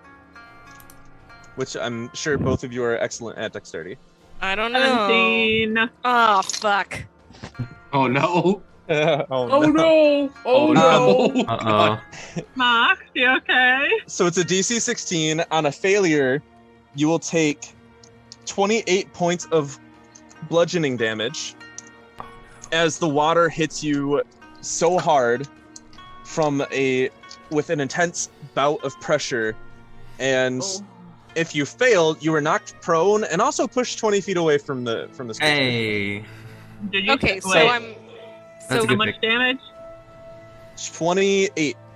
Okay, so 14 if you passed. Yeah. So I get pushed 20 feet away, Yeah. but I'm dead also. Oh no. Was I had would 9 7? health. You only had 9. Oh jeez. Yeah. Oh jeez. He seems to not make chase though. He looks very flustered, but he's not coming after you. Moxie actually doesn't get pushed 20 feet. She gets pushed into Umbrin, and Umbrin sort of catches her unconscious body. Hey, it's my chance to, carry you. Thank you. I appreciate it. You're Teamwork. unconscious. You can't talk. I mean, Well, maybe you're like, thank. And then, this is my final words before I go.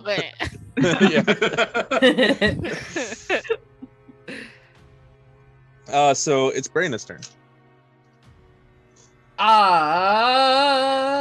Brayna is coming here. Action. 2. I will get my revenge on all of you. Mark my word. Don't come near Oh, sweet. again. Double 4s on a healing potion to Moxie. So 10 points of healing as just Ooh. drive-by healing potion. You just stick it in her mouth and it just like slides on the back of her Spike. throat. Moxie's inner child kicks in and she starts like sucking on it like it's Nope. a baba, Nope. Stop. like a binky. 5, 6. I don't know. And then I'm like running this way to not be in a straight line with everyone. Yeah. All right, So that's my turn. Moxie, My you're rage drops. up, technically prone, but in Umbrin's arms. Oh, jeez, that's terrifyingly cold. You're so shivering. I guess, Moxie will go ahead and stand up, or kind of like adjust herself. Would it take Um, 20 feet if I've kind of got her like propped up on me though? She's technically prone. Okay. So what does that do again? I never Technically remember. prone, the best kind of prone. It just means that it requires half your movement speed to become unprone. Okay, there we go. If you're a So- drunken master monk, though, I'm not. damn. I'm very much not. So Moxie will go ahead and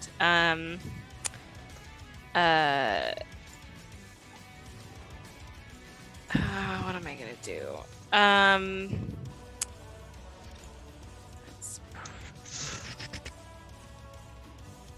Yeah.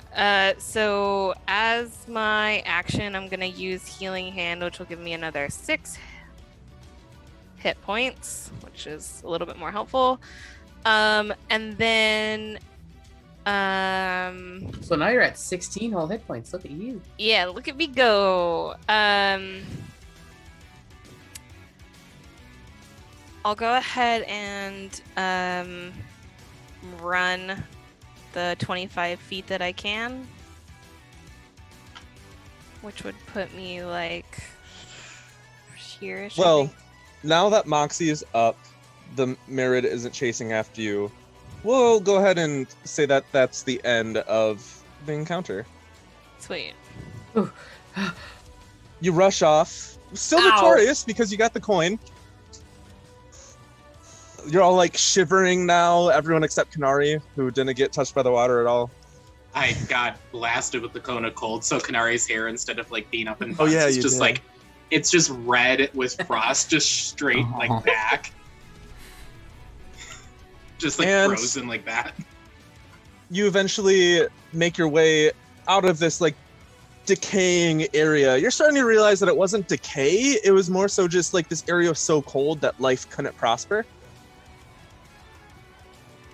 You weren't aware of how cold it was walking in, but now that you're walking out, you're just shivering as it has set into your skin and your form. But you reach the edge. I'm sure you're running towards the circus. Yes. Would we like to stop for a little while just to take a breather before we get Just to like the an hour, that'd be great. Oh my gosh, I'm so cold. Yeah. Yeah. I would like to sit and not be shivering. From according to the map, it will take only a little over an hour to get to this circus that you're heading towards. But yeah, you I all would can like take. to advocate for a short rest. You can all take a short rest. Stupid dumb fishman and his stupid dumb frozen. Okay, so But on the plus side, another soul coin. that's Yeah. true. One So more. we just need one more at the circus. Who is low on healing potion? I now have one left. I still have 2, so I can give you 1 or something. I Or have buy you 6. 1. Oh, okay.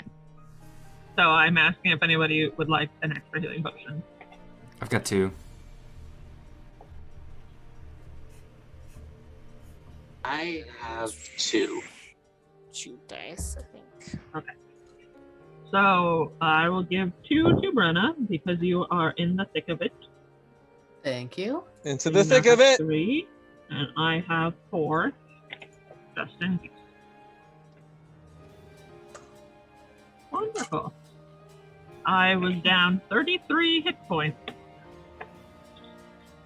I'm And gonna roll a hit dice. With that, we will have the episode come to a close, and we will have to see what happens next week when it comes to the killer clowns and the last soul coin. Yeah. 2 weeks.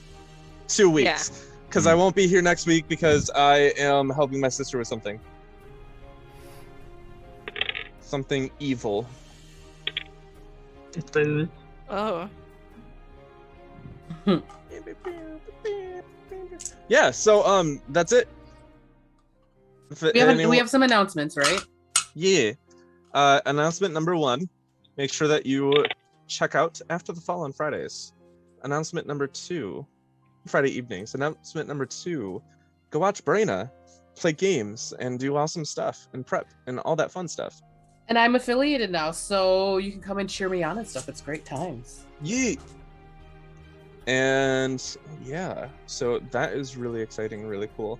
Also, the next time we play, the 29th, will be our last day on this channel, I think, before we move to the new one. Oh yeah, before we Cool. move over to the dungeon pop. Dungeon Pop! Talk about a birthday gift. Happy Happy birthday! It'll be the 30th, but yeah, Close. last stream. Our birthdays are real close. Is your Yeah. birthday October 30th? September September. 30th. September 30th. Oh yeah, it's not October yet. Oh gosh, my Nice. sister's birthday is October 3rd. Mine's October 4, which is fun because it's 10-4. Nice. That's amazing. And amuse myself that way. And I also amuse myself when before I got married, my last name started with a T, so my initials were Titanium? MT. So my initials were MT. So I said that every parking spot in the whole world was mine because they were all empty.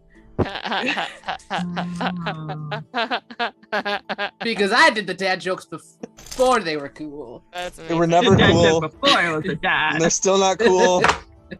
They are cool. All right, well, we'll be signing off. Bye, everyone.